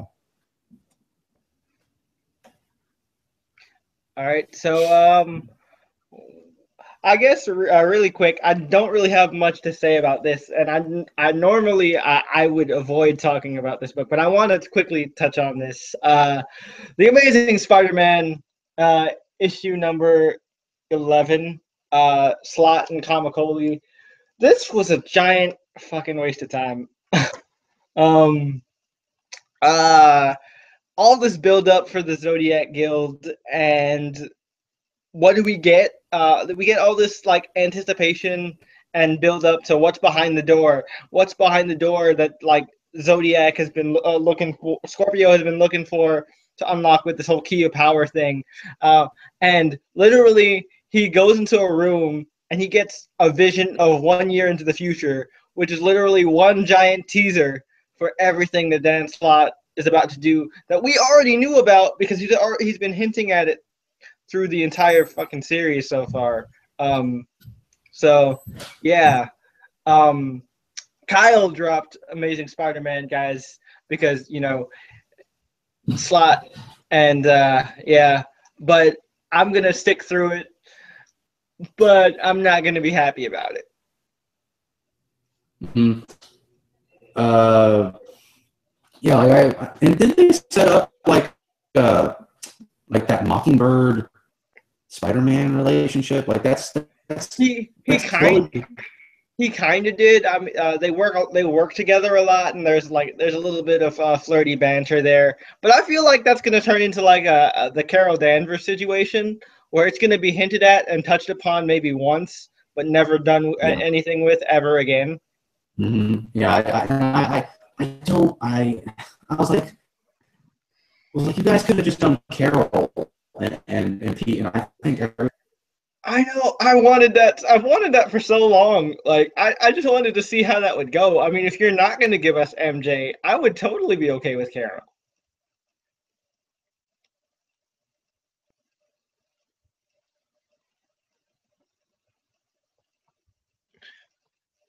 Up and Kyle disappeared. All right. So that's my cue to check the comments, I guess. All right. Okay, Serena had to go. Bye, Serena. A little late for that one. Okay, what's a good book to read?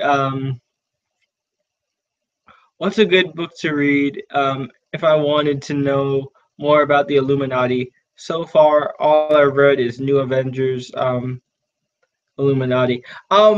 If you want to read more about the Illuminati DNGN, there was like an Illuminati miniseries as like a Civil War prelude type of thing. And there are a couple instances where the Illuminati show up, but I can't tell you the specific issues because it's been a while. They don't really do much, to be honest, given a big name like the Illuminati.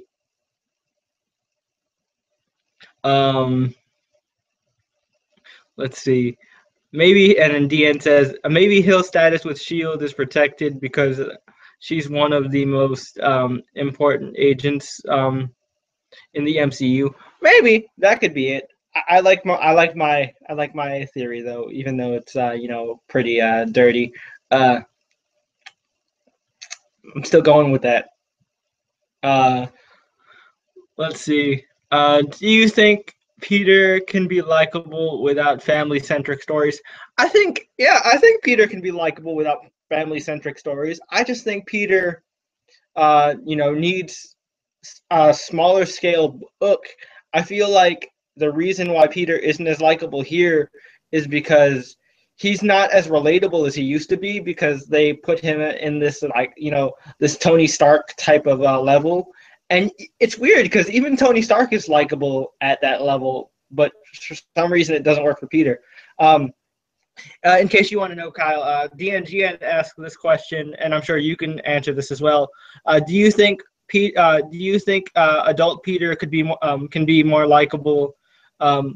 Can still be likable without family-centric stories? Yes, I do. JMS's run was kind of proof of that. He didn't do a lot of family-centric stuff until like when they got Mary Jane and him together, but that's perfect proof of like you can make Peter likable without the family-centric stuff. And also I do want to say he said he did ask a question of like where best to read the Illuminati or something like that, right? Yeah. What he said? What would be a good book for him to learn to read more about the Illuminati? Okay, well, I'm a big Illuminati fan. Not the villains that they have right now. That's more of a cabal. But if you want to read,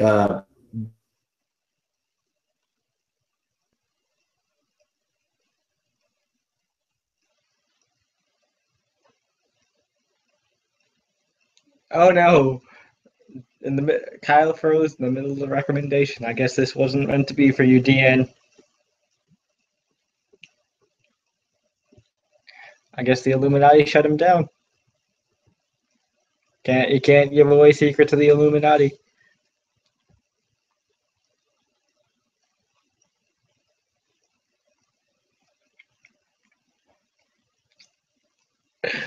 Oh no! All right, yep, it's official. The Illuminati hates Kyle, and they don't want him giving away their secrets. So every time he tries to mention it, he gets frozen out.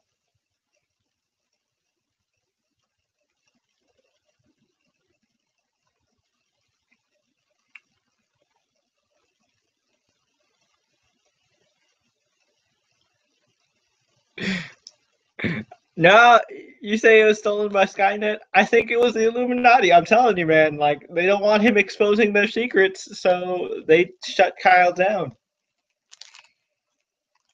The Illuminati has vast power, and you don't want to mess with that. Now, if Kyle manages to return, we'll know he's defeated the Illuminati in his ongoing struggle against both the Illuminati and the forces of the internet. The only DC stuff I read, like I did it a little bit in the beginning of the show. I read Batman 51, Harley 27, and Justice League 49. Justice League was pretty good. Not much happened story-wise besides Superwoman's baby, who I'm still very unclear on who the dad is. Had some good action in it, great artwork, but not much happened for real. I did enjoy the little bits of the Jessica Cruz stuff. Harley and Red Tool was pretty funny because Paul Miotti straight up said he's like they wouldn't allow us to do a Harley Quinn Deadpool crossover, so I made a Deadpool ripoff, and it was pretty fun. Batman 51, I thought it was a really good, tied together of everything Snyder and Capullo have done so far, and I like that he basically kind of helped clear the stage and set it up for King to take over for Batman. Towards the end of the show, we're going to get into more of a retrospective on the run because Kyle did read some of Snyder's Batman before, but he stopped during 0 Year, but and never got around to picking it back up again. So we're going to talk about an overview on the Batman run in a sec. Once we get through this stuff. But yeah, I didn't read much DC this week, but that's pretty much all I read from DC DN.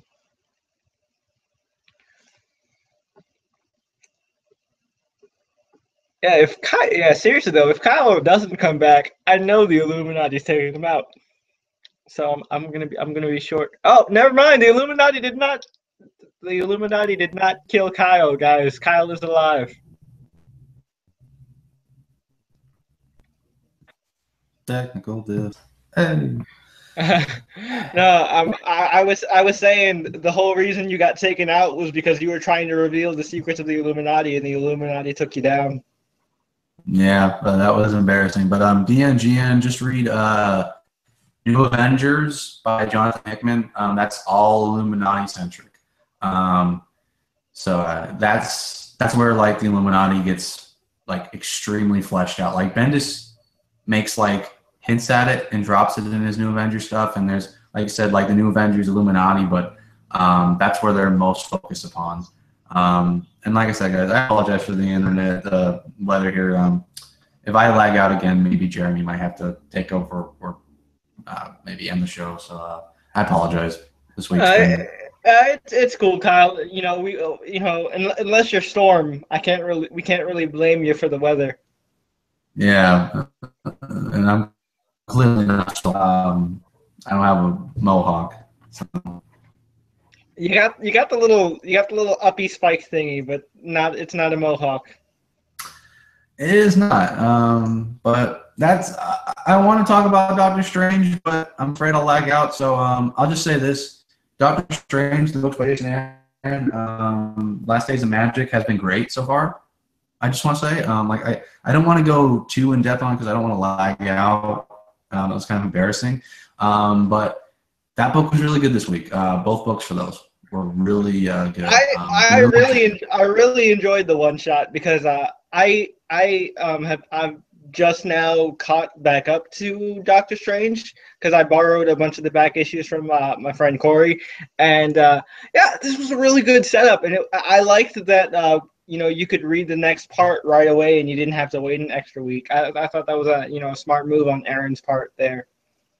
Yeah, and the villains, they gave the villains motivation, and some of the best villains are ones that don't think like he thinks he's doing this for good. Like he thinks he's getting rid of magic, for the good of like the the entire like from I don't know. It's really he makes him like an sympathetic villain as well. Like they give his origin here, and it's really sad. And it's really interesting, considering because of like they were practicing science. And, we always hear those stories back in the really long time ago, like witches were hung and burned because like they practiced magic, sorcery. It's really interesting, like an interesting contrast between like what we always used to hear, and I don't know, I thought that was interesting. Yeah, I think it's really off to a good start. This Last Days of Magic event for sure.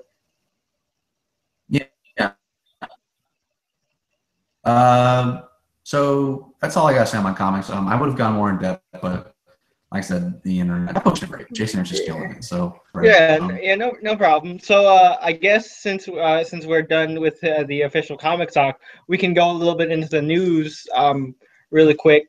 So we've got a few pieces, and I'm gonna start with the one that we can both talk about because I know both of us are excited about this. It was inevitable. But John Bernthal officially got, we officially got the green light for a Punisher solo series on Netflix. I'm really excited. He was probably the best part of Daredevil season 2. So I can't wait to see what they do. So what are your thoughts on this news, Kyle? I can't really say anything except for I'm just ecstatic. Like I'm really excited that he got a Netflix show. It was. I know, and it was gonna happen. It's crazy. It's crazy hearing that from you, especially because you've never really been into Frank as a character. Yeah, and I don't know. I just really love this version. I have my problems with season 2 and all that when we've done around table so you can see, but I don't know. I think he season unscathed as a great character, and it'll be interesting. Another thing to look forward to in the MCU, on the TV side. So, I'm really excited. For sure.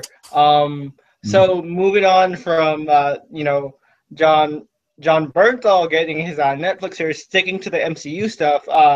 One of our favorite actors has officially been casted in an MCU movie, and that is of course Nathan Fillion himself, Captain Mal, Castle, whatever you want to call him. Definitely one of my favorite actors, and I'm sure Kyle, you can agree with me on that one. He's going to be playing Simon Williams, and it's really interesting because this version of Wonder Man, he's not actually going to be Wonder Man in this first feature. He's going to be basically kind of the MCU's equivalent of Arnold Schwarzenegger. So he'll be playing he'll be in these 80s action movies, like this whole riff on Conan. And one of the posters I saw that was really funny is you have Nathan Fillion playing Tony Stark in a Tony Stark story, Man of Iron, Heart of Gold. I love that. I'm like, awesome. I'm like, that's perfect. And it's exciting that we'll be getting Simon. I hope it isn't just like a cameo. I hope he's in the movie, but I don't know. Simon's Wonder Man's a great character, and we don't really have him in the comics at the moment. I think he's still infused with Rogue. I think he's still absorbed into Rogue unless they retcon it. But that's the last place we saw him was in Uncanny Avengers there. Yeah, she seems from the Uncanny Avengers issues I've read, she seems relatively it's not there's nothing. There's his mind isn't in her head, so she seems. Yeah, it's weird, but again, it could be one of those things where they just forget to acknowledge stuff.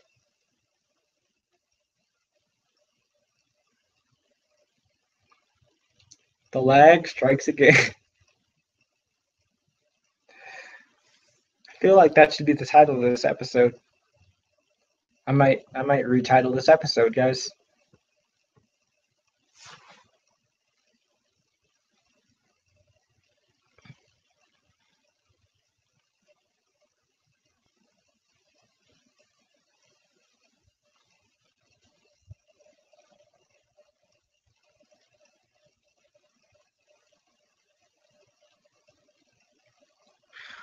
Ooh, that's a good question we can save for the end.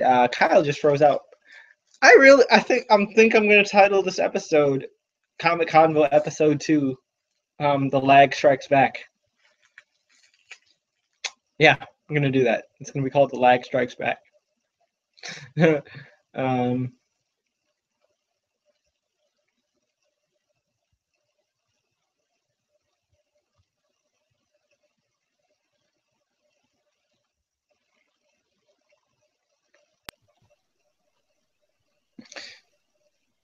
Oh, Kyle's back. Okay.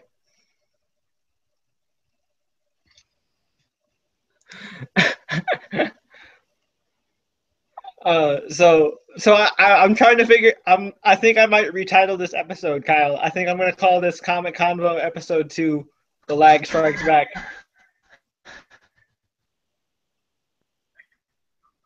Comic Convo Episode. I might call this Comic Convo Episode 2, The Lag Strikes Back, or Attack of the Lag.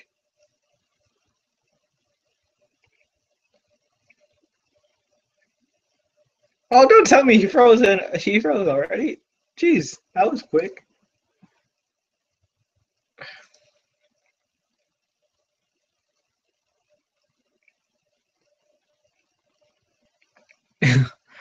Oh man.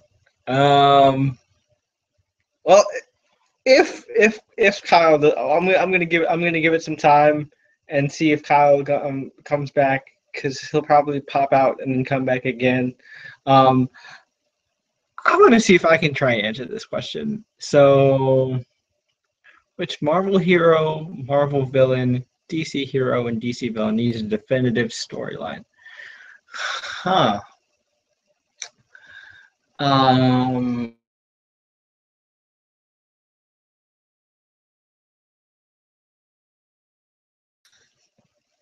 hmm. Okay, so Marvel hero. I don't think Nightcrawler really. I would say at least. I don't think Nightcrawler has a definitive storyline. So I would say Nightcrawler. Um, Marvel villain. I would say. Um, hmm. Doom has plenty. Um, all the good ones that I'm thinking of have plenty of definitive stories.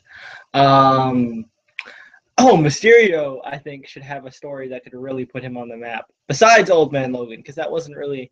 I feel like there should be a Spider-Man story that really puts Mysterio on the map.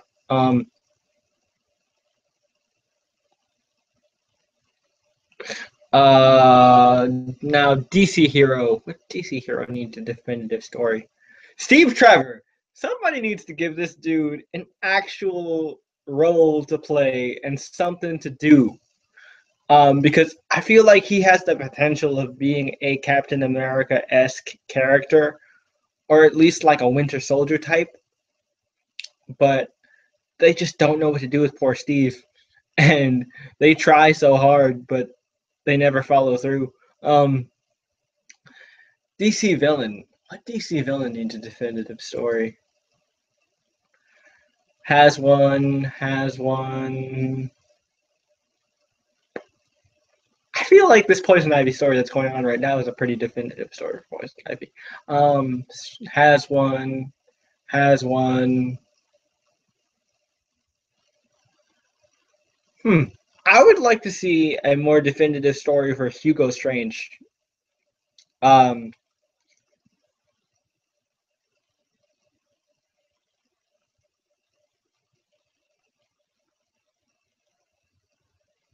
oh, come on, man. Steve Trevor.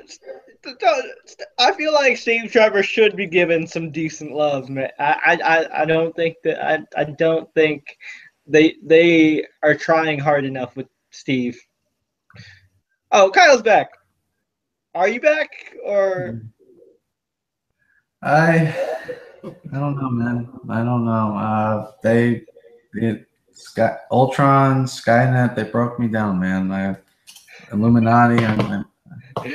Okay, so Yeah. I guess since we wrapped up the comic talk, we're going into I would go into the news, but I'm afraid that we'll start talking about it and you'll be gone and it'll just be me. So I guess we can open it up to Q&A time. And I was answering DNGN's question. He says, so uh, which Marvel hero, Marvel villain, DC hero, and DC villain do you believe should have a definitive story for? Um, and you can only choose one for each of the four categories. Which Marvel? Okay, hold on. Let me look at the question. Which Marvel hero, DC villain, and what else? Which which Marvel hero, Marvel villain, DC hero, and DC villain do you think need their own definitive storylines? Like you know how Joker has Killing Joke, Craven has Craven's Last Hunt, like stuff like that. Like which villains and heroes from both Marvel and DC do you think needs a story that really kind of puts them on the map? Oh God, a lot of the characters I like have definitive things. I know that was the hard part for me too.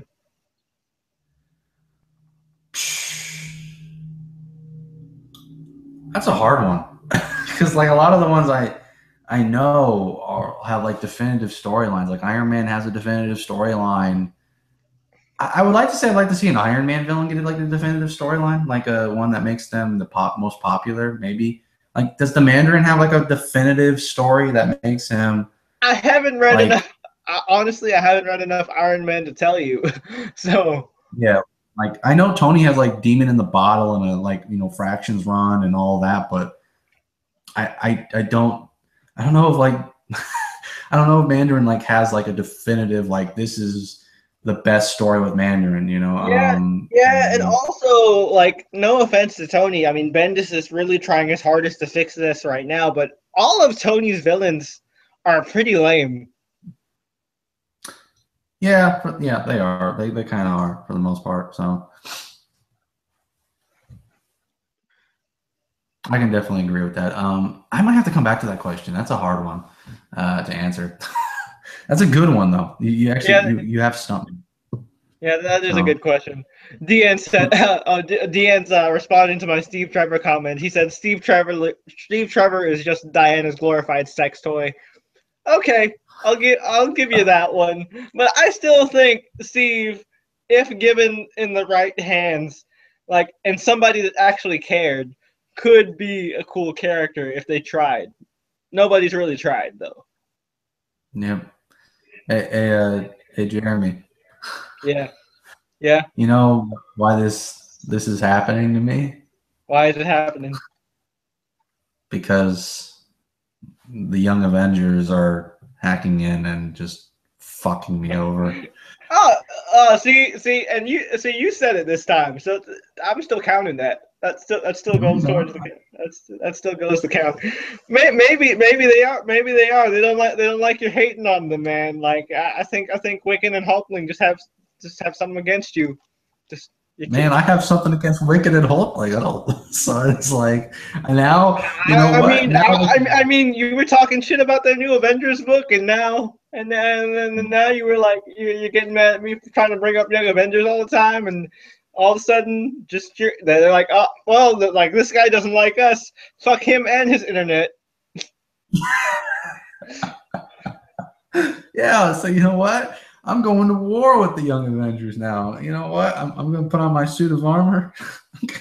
Oh wait, they're like kids. Never mind. Well, then again, I'm like 19. Well, Like no, whatever. I was gonna say they're about the same.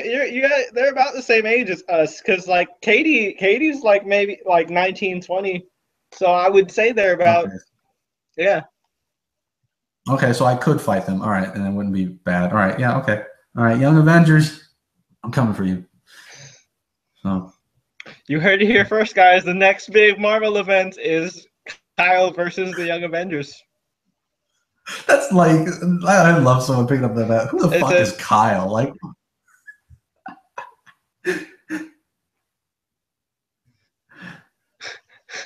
we'll produce the tie-ins and everything. They'll cross over with every book. I don't care what book or what everybody else is doing. They're gonna have a tie-in to Kyle versus the Young Avengers. It's gonna be the most groundbreaking. It's gonna be the most groundbreaking event in Marvel history. and if we want to do what Avengers Standoff did, we'll have them tie in for no apparent reason. They won't even tie in at all. Like they'll have nothing to add to the story. So. We'll even have like not just an Alpha and Omega. We'll have an Alpha, Omega, Theta, Beta, all these other random Greek letters. We'll just throw those tie-ins in there. Charge $4.99. We'll make a killing. Like I'm telling you, like we don't need a YouTube partnership for this, man. We'll make a ton of money off of this event. Yeah, and then like we'll do what we did with Hush, where we just knocked all the other Batman villains off the map. And for me, like I'll be the big cosmic threat. Like, you know, we all think like Thanos is going to be the big bad for Infinity War. No, it's me. No, I'm the big bad in those movies. Nope. Kyle kicked old Prune Face off of his chair. He's like, nope, this is mine now. I'm taking it. Yeah, exactly. So you know, I'm gonna be the just look out for the next big Marvel event, guys.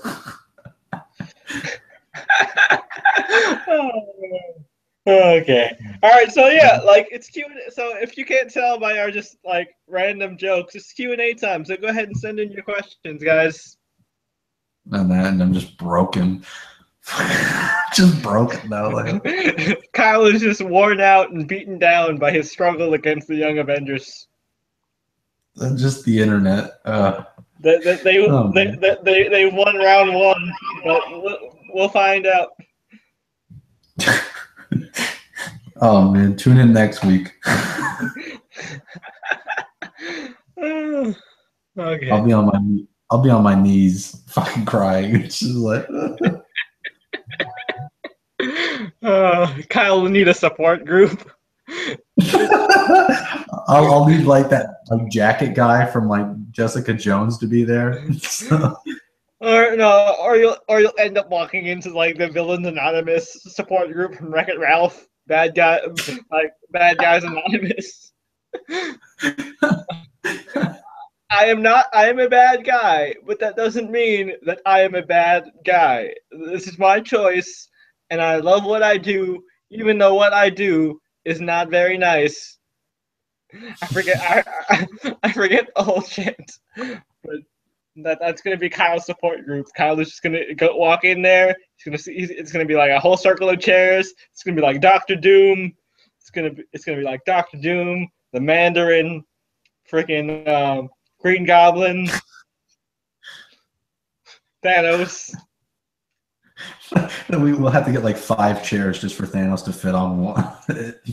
We can't give him like one little fold out one. He'll fucking crush it. Gotta give him like 5. Yep. He's gonna get like that Jabba the Hutt throne. Yeah, and MODOK's gonna be there. Fucking. Oh man. I don't see a lot. I don't. Say what? No, nothing. What were you saying?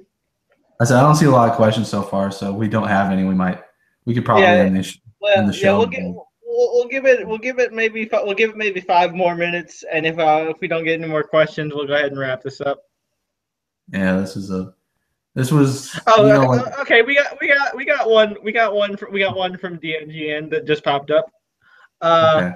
Of the hundreds of Marvel events that came out this year, which one has been your favorite so far?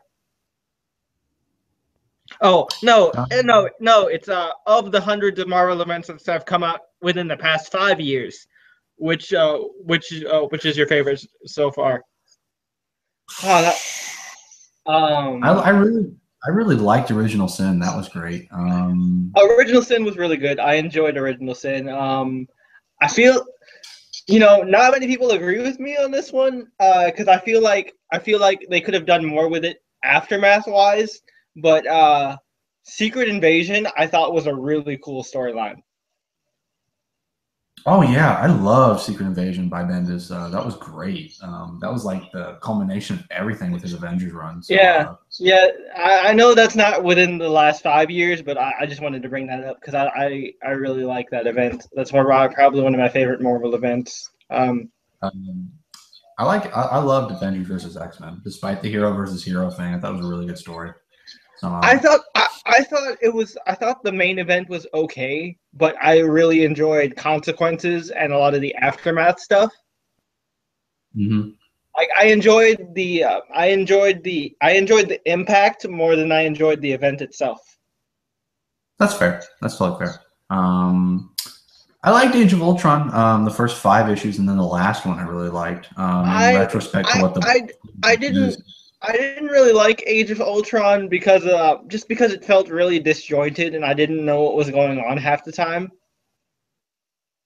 Well, I think that might be just because like reading it all together might have been better because that's like everything from Bendis' Avengers. Maybe because like I read it when it was coming out in singles and it was terrible. Maybe I'll go back and dig them out and try and read them in one sitting and see if it improves that way. Yeah, because I've been reading Bendis' Avengers, and it makes a lot more sense. Like the fight at the end of the issue that they have isn't in a 0.1 issue. The stuff from Disassembled comes in back issue, and it's just one of those things that I think it came out the wrong time. It was around Marvel now, so I really enjoyed it as an ending. It had like a gap after issue 5.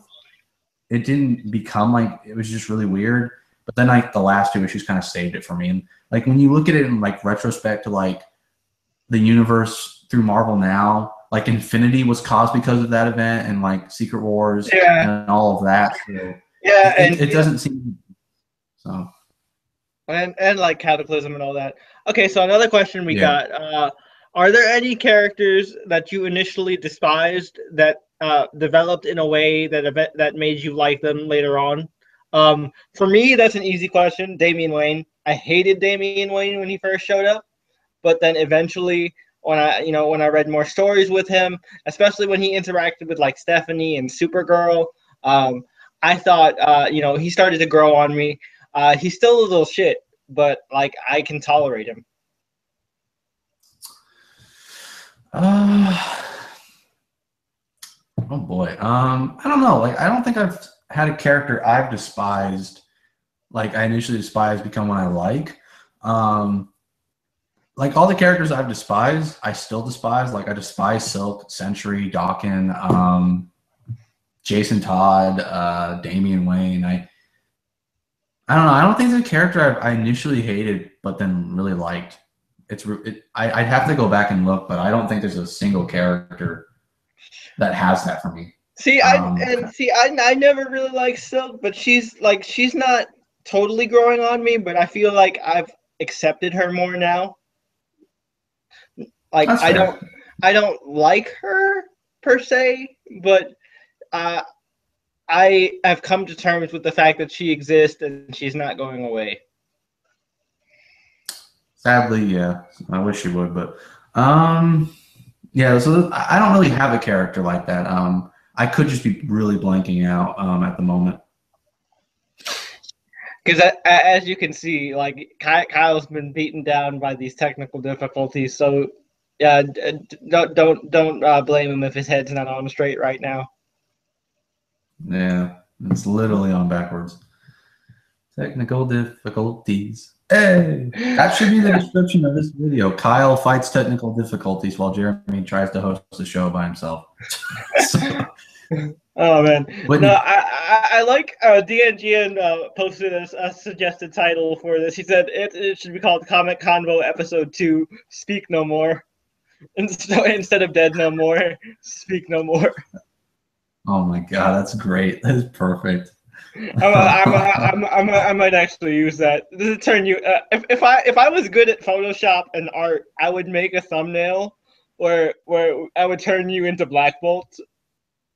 I'd Photoshop you into Black Bolt, and that would be the thumbnail. And it would just be Comic Convo Episode 2, Speak No More. Well, I guess I guess if I was Black Bolt, then I couldn't be really too mad because I'm everywhere now, apparently, in everyone's books. So that'd be great. Like I could be on like every other YouTube channel then. Like I could be on yours, Chris's, even when he's not talking about comics. I'll just pop up like in the background, like just like go away. Oh man. Okay, so another question we got from DNGN. What is your favorite type of superhero? Example: cosmic, mutant, meta, street level, magic.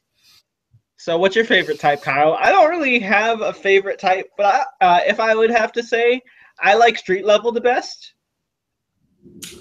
Yeah, I think I'd probably go at street level as well because like Daredevil's street level, Spider-Man's a mix between street level and being like the fantastical Avenger. That's why I never minded him being an Avenger, but he works in both realms as being a street level character. Like I like Jessica Jones, Luke Cage, Iron Fist. I'm a pretty big cosmic. I'm a pretty big cosmic guy as well. So I would say cosmic and magic too. But I've never been. I guess most of the superheroes are meta. So I think meta's a pretty broad category. Oh, what were you gonna say, Kyle? Yeah.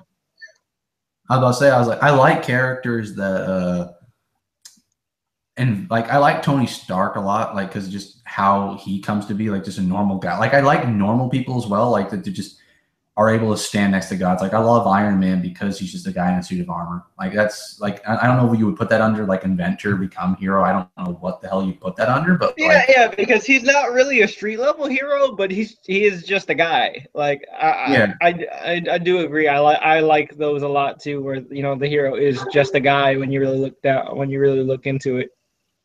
Yeah, like Hawkeye. I love Hawkeye. He's one of my favorite Avengers. So he's kind of become street level, with fraction stuff, Yep. So, but yeah, I don't really have a set type, but I think street level will be the one I prefer. So nice. Good question. Cool. Yeah, good question. DNG, and we appreciate that you've been sticking around for this show, man. Especially with all these technical hiccups and me cutting off Kyle at every turn because of the delay.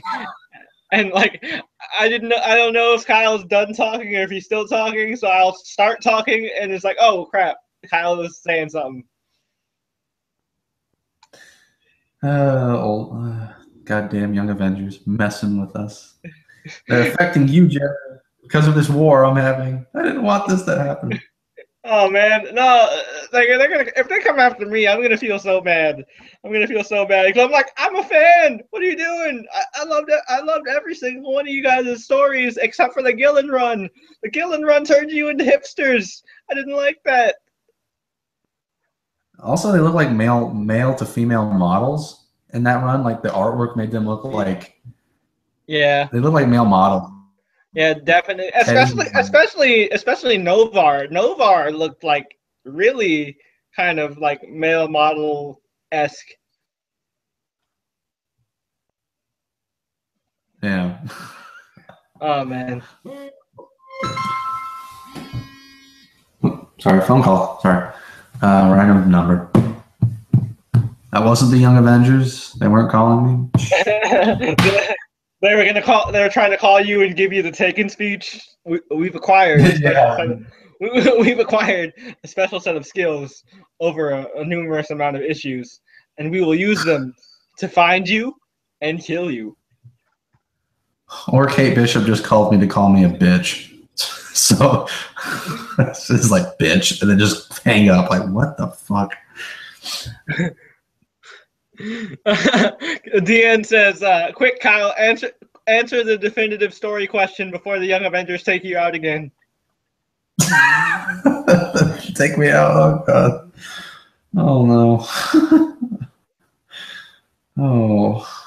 Oh, man. So have you thought of one yet? For the definitive story question, which character do you think? I think for DC, one character I'd really like to have like a definitive one, and I know he got it with Scott Snyder, but I'd really like I don't know, like this is a really good character. I'd like the Riddler to get one, or maybe even Scarecrow. Like I think those are two characters that I would love to have. Like I would like a really good, a really definitive Scarecrow story. Even though I would say Riddler technically. If you wanna get real technical about it, Hush was a Riddler story, but not really, because I feel like that was kind of an ass pull to say, "Oh, it was Riddler the entire time." For a hero, I don't know for DC for a hero. Because all the ones I know are like half stars, like Flash, Superman, Supergirl, Batman. Nightwing, I think, has some definitive ones, I believe. Yeah, like the 2 times he got raped. Oh man, yeah. Okay then.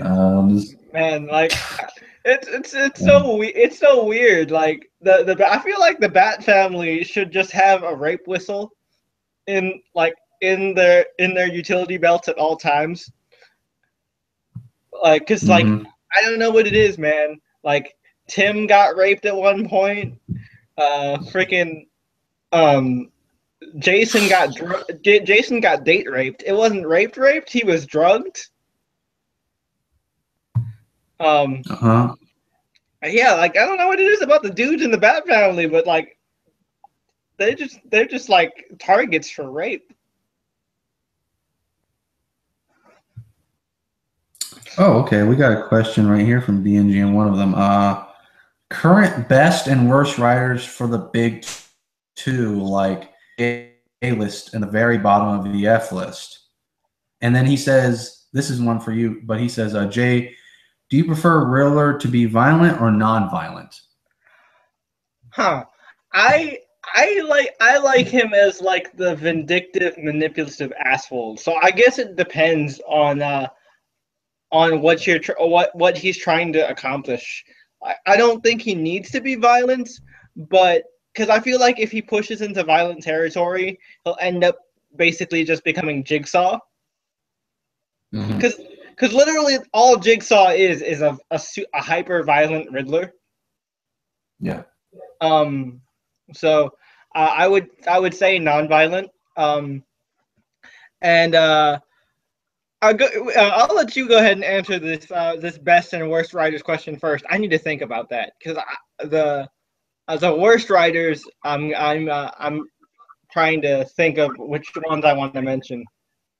Okay, I'll start with the A's, the tippity tip. Peter David, of course. He's currently working on Spider-Man 2099. Man has always been a fantastic writer. Brian Michael Bendis, Tom King, Jeff Lemire, Jason Aaron, G. Willow Wilson, Nathan Edmondson. God, that man is just amazing. Greg Pak. Currently, I'm doing the Marvel ones right now. Jason Latour. I'm loving Spider-Gwen, even though they're pushing that character like all over the place. I'm loving that book. Dan Abnett, I'm loving his Hercules. Dennis Hopeless, of course. Al Ewing on just the Ultimates is where it's at. In terms of and also David Walker, who's doing Power Man and Iron Fist. I love that guy. He's such a good writer. In terms of like, I guess the F like list, like the worst ones.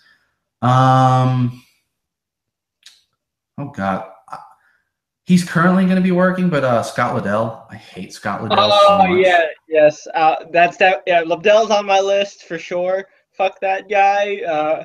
Hashtag free Jason Todd. Because like Mark Guggenheim. He's hit or miss for me, but definitely more miss than hit. Rob Liefeld, definitely for sure. Yes, Rob Liefeld. For me, I know there are a lot of people that like his indie works, but I would say Kieran Gillen. Because from what I've read for him, for Marvel at least, just really, really didn't do it for me. Yeah. I'd say also just one of my least favorites currently is just for his Spider-Man title, Dan Slott. He's not. It's just I'm not liking that book at all. It's just not good. So it hasn't been for a long time. See, the only reason I don't put him on there is because I really enjoy his Silver Surfer. That's fair. I just don't think the man's done a lot of great for the Marvel universe. Like his Mighty Avengers after Bendis was done wasn't that great. It was okay, but like his Spider-Man was good to a point, but it never was as good as other runs. I don't know. He's one of them. I don't think he's like a awful, atrocious writer. I just don't like his Spider-Man, and I think that really informs my opinion on him as a writer, for the most part. And Mark Guggenheim, like Arrow, like a lot of the stuff he did for Brand New Day, and he's doing Agents of S.H.I.E.L.D. I hate that book. I had to read 2 issues of that for fucking Standoff. Worst experience I've ever had. So yeah, like those are the couple like the F, I guess in the F list that I just don't really care for personally. I know there are people. I'm sure other people probably fine. I don't know. I'm just not a big fan of the writing. Yeah, definitely. I mean, and I'm sure they do have fans, but like for us personally, we just weren't. We're just not feeling their writing style. Yeah, but from what I hear, Lovedell's a dick in real life. So, yeah. Yeah. Well, I've pretty much answered that question. So unless you got anything now. Let's see. So there's another question. Should there be a maximum time? Should there be a maximum time period for writers? That writers should be allowed to have dibs on a character. If so, how long would you cap it? Huh. I think for me, as long as the writers like. I think they can keep it say like you can either do the Bendis thing with Avengers or the Hickman thing with Avengers. You can be on for 10 years or like 3 years, as long as you have story. You know, and I don't know. I think 5 years would be a good place to start. And then, like, if you don't have anything after 5 years, you just kind of let the title go to someone else, and then you do something else. I see. I would cap it. I would cap it around maybe 4, because I feel like 3, after 3 years, is the point where most writers tend to start to drop off Mm-hmm. in terms of storylines. Because I mean, even with great writers like Mark Waid or whatever, his you know, after the 3-year mark with his Daredevil was when he had that little small period where he was starting to taper off a bit, but then he picked it back up again. Um, Jeff Johns, for example, Jeff Johns is famous for doing long runs with his characters, but he knows when to end, because I feel like none of his runs last longer than 3 to 4 years, except for Green Lantern, which is a property that he pretty much brought to life himself for an entire decade. So It's the best comment I've ever seen. oh my god, I just saw it. That is great. That is. Let's just say Liddell and Hill have the same excuse for having their job. Oh man, that's great. DNGN, you get the Comic Convo no prize this week, because that was awesome. Oh my god, that's great. He probably is, though. He definitely has to be. That was a good one. Oh god.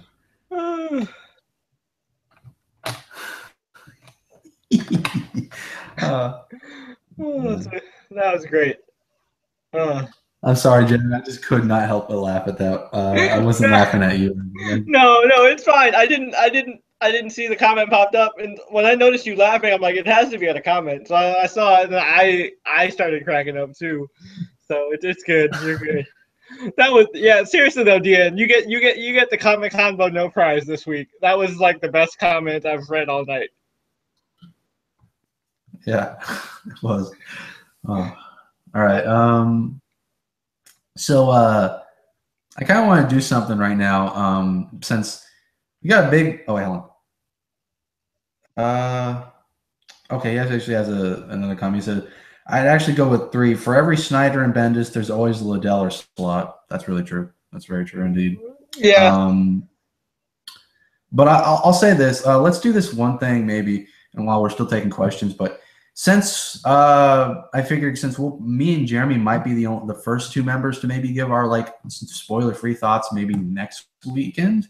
Maybe we'll see. I'm not sure if I'll be busy that weekend, so we'll see if we can do a show. Yeah, because I know for sure. I've got my tickets for Thursday, so I'll definitely be seeing it by the weekend. Yeah, and I want to see it Saturday, but. I kind of want to do a nice contraster for these 2 episodes. The next one, and if we are able to do next week, is what are our initial thoughts going in? You know, just kind of where we are, like with the advertisement and like just this movie, and you know when we do the next one, we'll give like a spoiler for like if we liked it or not. Yeah, we'll do for next week. We'll do kind of a spoiler cast for Comic Convo. Not a full on spoiler cast, but it's more like our initial thoughts, and maybe to kind of tie it together. Maybe as I kind of tie it together, we'll also kind of just talk about like the advertisements or what they could have done wrong, like you were saying with the marketing campaign, and the future, what we think of the future of the Marvel Cinematic Universe will hold after this, and if we think that that Cap has officially broken the trilogy curse. Yeah. I will say, but we won't do spoilers. We'll save that all for the round table, but like initial just like thoughts if we liked it, spoiler free.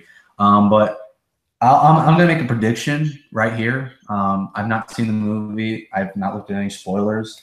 I predict we're going to have an Avengers disassembled in this movie. The Avengers will be no more at the end of this film for Captain America Civil War. I definitely one of my biggest theories is we're going to have we're gonna have Tony's Avengers as like the new Avengers by the end of this, and we'll have Cap's Avengers as, of course, the Secret Avengers, and that's how it's gonna like fraction off type of thing. I definitely think that's where that's gonna go. Another thing I can already tell, even just from the trailers, is this is probably the best Spider-Man we're gonna see, period. Mm-hmm. And I can't wait to see what Holland brings to the table. Yeah, and I also think that Natasha is going to be a double agent. Like, I just have this gut feeling. I had this argument with my friend Hannah the other day, and I was like, "There's no way that Nat and Steve can bond that much with Winter Soldier and everything, and she just choose Tony." I'm like, nah, she's got to be a double agent. Yeah, and they kind of, I guess, put it in the trailer when she's like, Tony's like, they're coming for you, and she's like, I'm not the only one that needs to watch my back, and so it's like maybe that's like her leaving, and who knows? It looked like that scene was kind of depicting her just, not wanting to be on the team. At least maybe if not a double agent, she'll just like leave Team Tony. She'll get off of Iron Man's team. Maybe okay, for something different. Ian asked us this question: if they do kill Cap during Civil War, would you guys be okay with Bucky or Falcon taking on the mantle? I would be. Yeah, I'd be cool with either. Especially Bucky, because I feel like Bucky has the coolest looking Captain America costume out of all three. I agree. Yeah. Mm-hmm.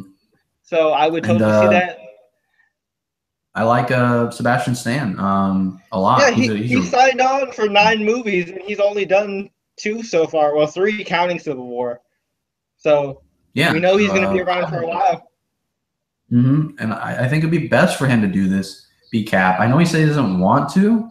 I don't know what Anthony Mackie's like outlook on being Captain America is, but I don't know if I'd want him, not because like, I'm not a big fan of Sam Wilson as Cap, or like I'm against like a black Captain America.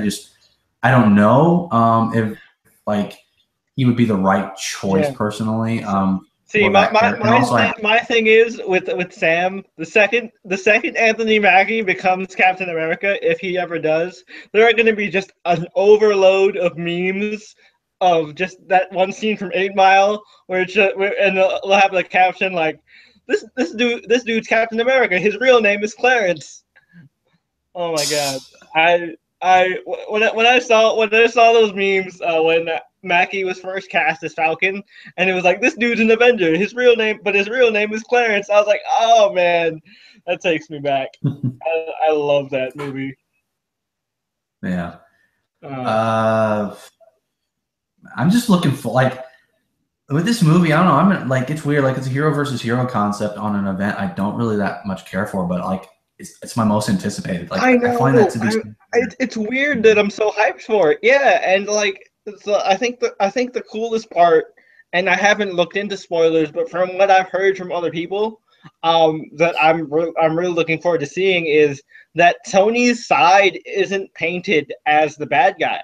Like you actually get to see both sides, and you walk out of there not really knowing which side you support, which I think is like the best possible outcome for a movie like this.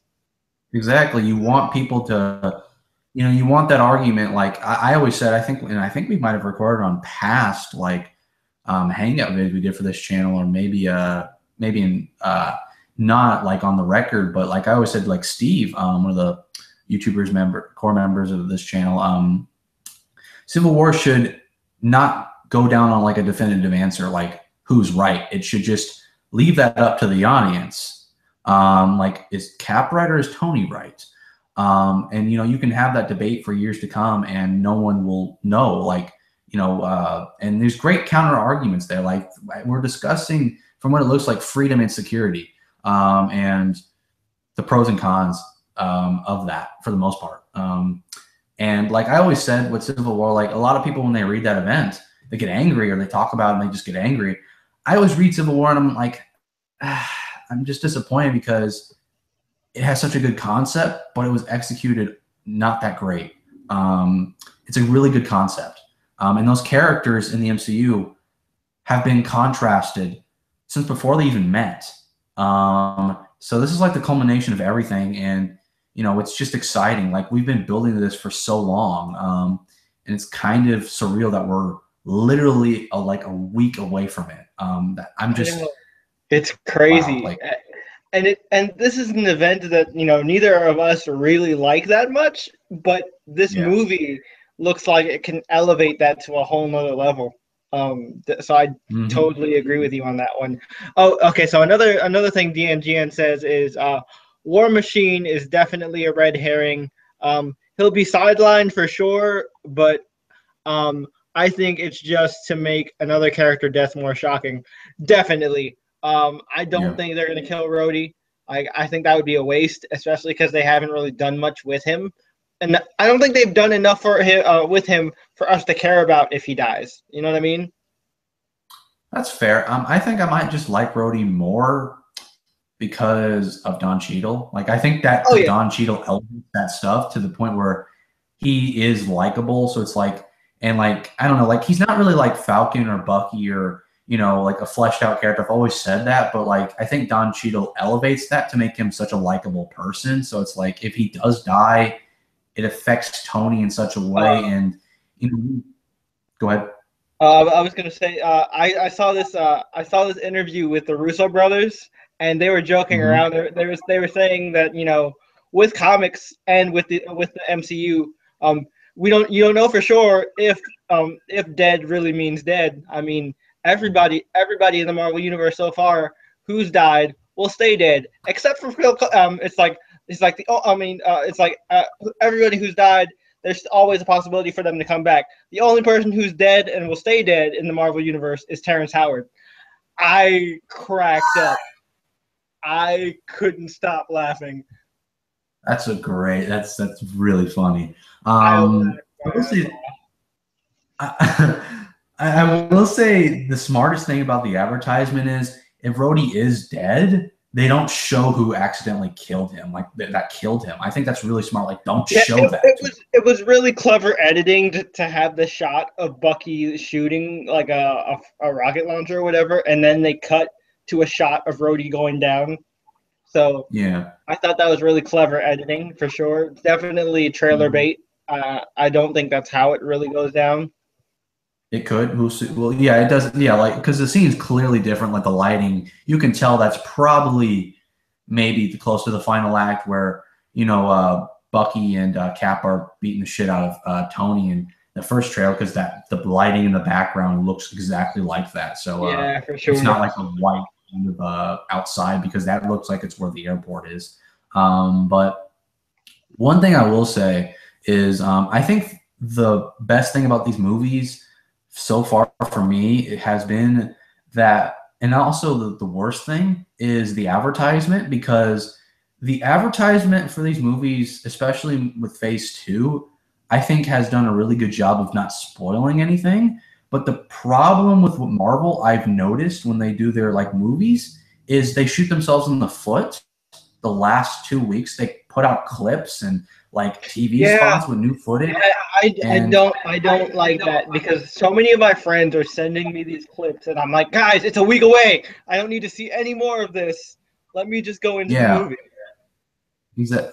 Exactly. And I'm like, God damn, like, you guys did such a good job, and then you just kind of say fuck it at the end. And like, I don't subscribe to Marvel. Like, I made sure of that because like I was subscribing to them for Age of Ultron, and they put all those TV spots, and like you can't even watch the featurettes like that they have, like with the actors talking about things without like new footage being put in. So it's like I can't listen to Chris Evans talk about something, or Scarlett Johansson, or Elizabeth Olsen, or Sebastian Stan, or anybody like that. I can't, because they got new footage added onto it. That's my biggest problem. But I think the advertisement campaign for this has been brilliant. They're always really good. It's just, like I said, they shoot themselves in the foot those last couple of weeks. I just want to point that out. Yeah, I totally agree with you on that one. And my biggest worry per se for this movie, and this is for all the Marvel movies in general. I really hope it doesn't fall under what Kyle and I like to call the MCU problem, which is hollow, one-dimensional villains. Yeah, but then again, other than Ultron, I feel like Ultron is the only MCU villain, in a movie at least, that wasn't like totally one-dimensional. yeah, Ultron's the best, but I like the villains in Winter Soldier. They work together as a collective whole, like in Batman Begins or Days of Future Past. But they weren't necessarily, big villains, like in the sense of big comic book villains. You know what I mean? Like they worked in the context of that movie for sure, and that's why Winter Soldier is probably my favorite of the Marvel standalones right now. That could change, but yeah, but you know what I mean, like the big name villains like Ronan the Accuser and Whiplash or whatever. Yeah, I understand that, but it's just like those were done. I like the ones in Winter Soldier. They work together as a collective whole. They might not have been like big comic book villains, but I really enjoyed that. But I think the thing with Baron Zemo for me is I think a lot of people are going to misunderstand, and I've already seen it so far. Is oh, he's not wearing a purple sock over his head. He doesn't have a fucking sword. He's a bad villain already. And I'm like, just because he's doesn't look like his comic book counterpart doesn't mean he's bad. I've already heard people say that. And it's annoying. I understand you want to see that version. Like, I understand you want to see that version, but just because it's not like the comics doesn't mean it's bad. And this is the MCU we're talking about that has given us so much comic book stuff I never thought we'd see on the big screen. So it's like you can kind of let them, slide. I don't know. Like I think the only thing that's gonna kind of mess with Zemo's opinion for us going into this is that Standoff didn't really do a good job building Zemo up. So I'm gonna kind of go in already not feeling kind of lukewarm on Zemo as it is, because you know what I mean. Because Standoff didn't really do Zemo justice here. Yeah, at all. And I think this was the perfect movie not to have a villain. Unless he's something like crucial to the plot, you could have easily, I don't know, like done it completely different. But unless it's something crucial to the plot, like how the Registration Act and all of that comes forth is because of Zemo. I will have to see. We haven't seen the movie, but I don't know, like, and also I do think like even if he is bad, like or not a good villain, I think the thing I really just care about is the whole thing this movie was advertised on is the hero versus hero, the ideology battle, the whole thing the directors have been talking about. That after this movie, the Marvel universe will no longer be the same. The whole united we stand, divided we fall. They have to earn that. The villain could be bad and that'll be really disappointing. But what matters to me personally is what they were advertising. Zemo was never advertising. That's what I'm thinking too. I don't think even if Zemo is bad, it's not going to break the movie at all for me. Because what I'm in the seat for in the first place is to see these two friends, unfortunately have to come to blows with each other because of their differences in ideology and stuff, like you were saying. Mm-hmm. And okay, so there's one more question, and I think after we answer this one, we can wrap it up. This one's actually directed to you, Kyle. Kyle, what are your opinions on? Do you have any opinion on Eric O'Grady, aka the most interesting Ant-Man?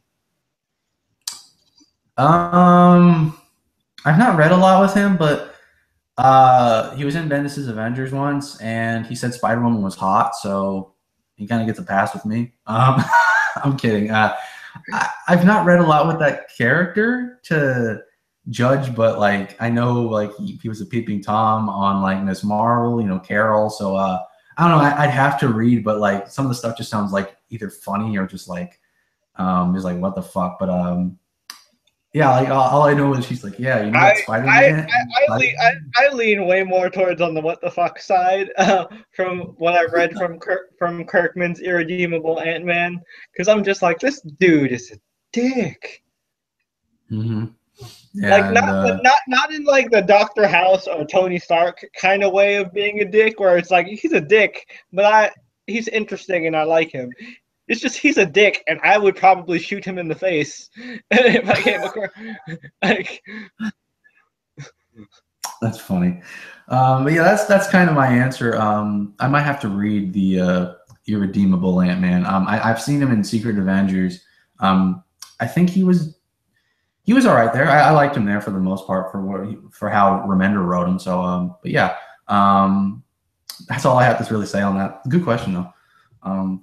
So I'm all good. So all right. So yeah, this is pretty much the wrap up section of the show, you guys. We were gonna do news, but again, with Kyle's internet problems, I didn't want to go into stories and then Kyle start talking about his opinion and then cutting off in the middle of it, and then like the Young Avengers trying to destroy him. Like yeah. So we decided to cut the news portion this week, but next week instead of a news portion, we're gonna have our if Kyle can manage to see Civil War by the time we record the next episode, instead of a news section, we're gonna have our spoiler-free initial thoughts. It'll be kind of a prelude to the Corpse Roundtable that we'll have probably the week afterwards, or sometime that weekend also, depending on what Chris wants to do. But yeah, so we'll have a Civil War discussion at the end of next week's episode. Hopefully, we'll be back next week, and by that time, Kyle wouldn't have been hasn't taken an arrow to the head from Katie Bishop, or Hulkling crushed him, or Wiccan cast some kind of spell or something. Just the Young Avengers just all have some kind of hit on Kyle for some reason. They want to take him out. My shirt's gonna be ripped up. I'm gonna have like an arrow like sticking out of my arm, and I'm like gonna have like a Patriots like shield like stuck to my face, and I'm like just like, hey guys, let me review this comic. It's like it's just like as I'm about to go live on the show. Jay, I made it. I got it. I'm here. It's okay. But yeah, hopefully no more technical difficulties. The weather was weird here, guys. So but yeah, I will say this though, just fair warning. Like I've kind of made mention of it. If I'm not sure if I'll be able to make next week, I'm a little bit busy. But if I do make it, we will do it. But if I don't make it, I don't know if Jeremy wants to do the show by himself. But you might not see an episode next week. You might, but I'm trying to see if I can make it for next week. I make no overall promises, and like we couldn't talk about Snyder's Batman either. Because that's a long conversation. And again, with Kyle's issues with the Young Avengers, we don't want to risk it and have Kyle go into a discussion about the death of the family story arc, and then all of a sudden, bam, no more Kyle. Yeah, no more Kyle. That'll be the next YouTuber Core's event. No more Kyle. But we maybe if we have time next week, if we do end up having an episode, we'll maybe extend it a little bit and talk about that. If you guys are interested, we'll make up for it. But yeah, despite all these technical difficulties, we're glad you guys stuck around. And if you weren't able to catch this live, feel free to still submit your questions down below or your thoughts on the books this week, because Kyle and I will definitely go back and answer them ourselves. Definitely, hopefully you'll tune in next week for episode 3. We'll see if the Young Avengers make a third try at Kyle. Until next time, guys, this is Jay and Kyle for the YouTubers Core, and this has been Comic Convo episode 2. Hope you guys have enjoyed. Like I always say, once comic book geek, always comic book geek, and pray that Kyle doesn't get taken down by the Young Avengers. Peace. Fucking Young Avengers.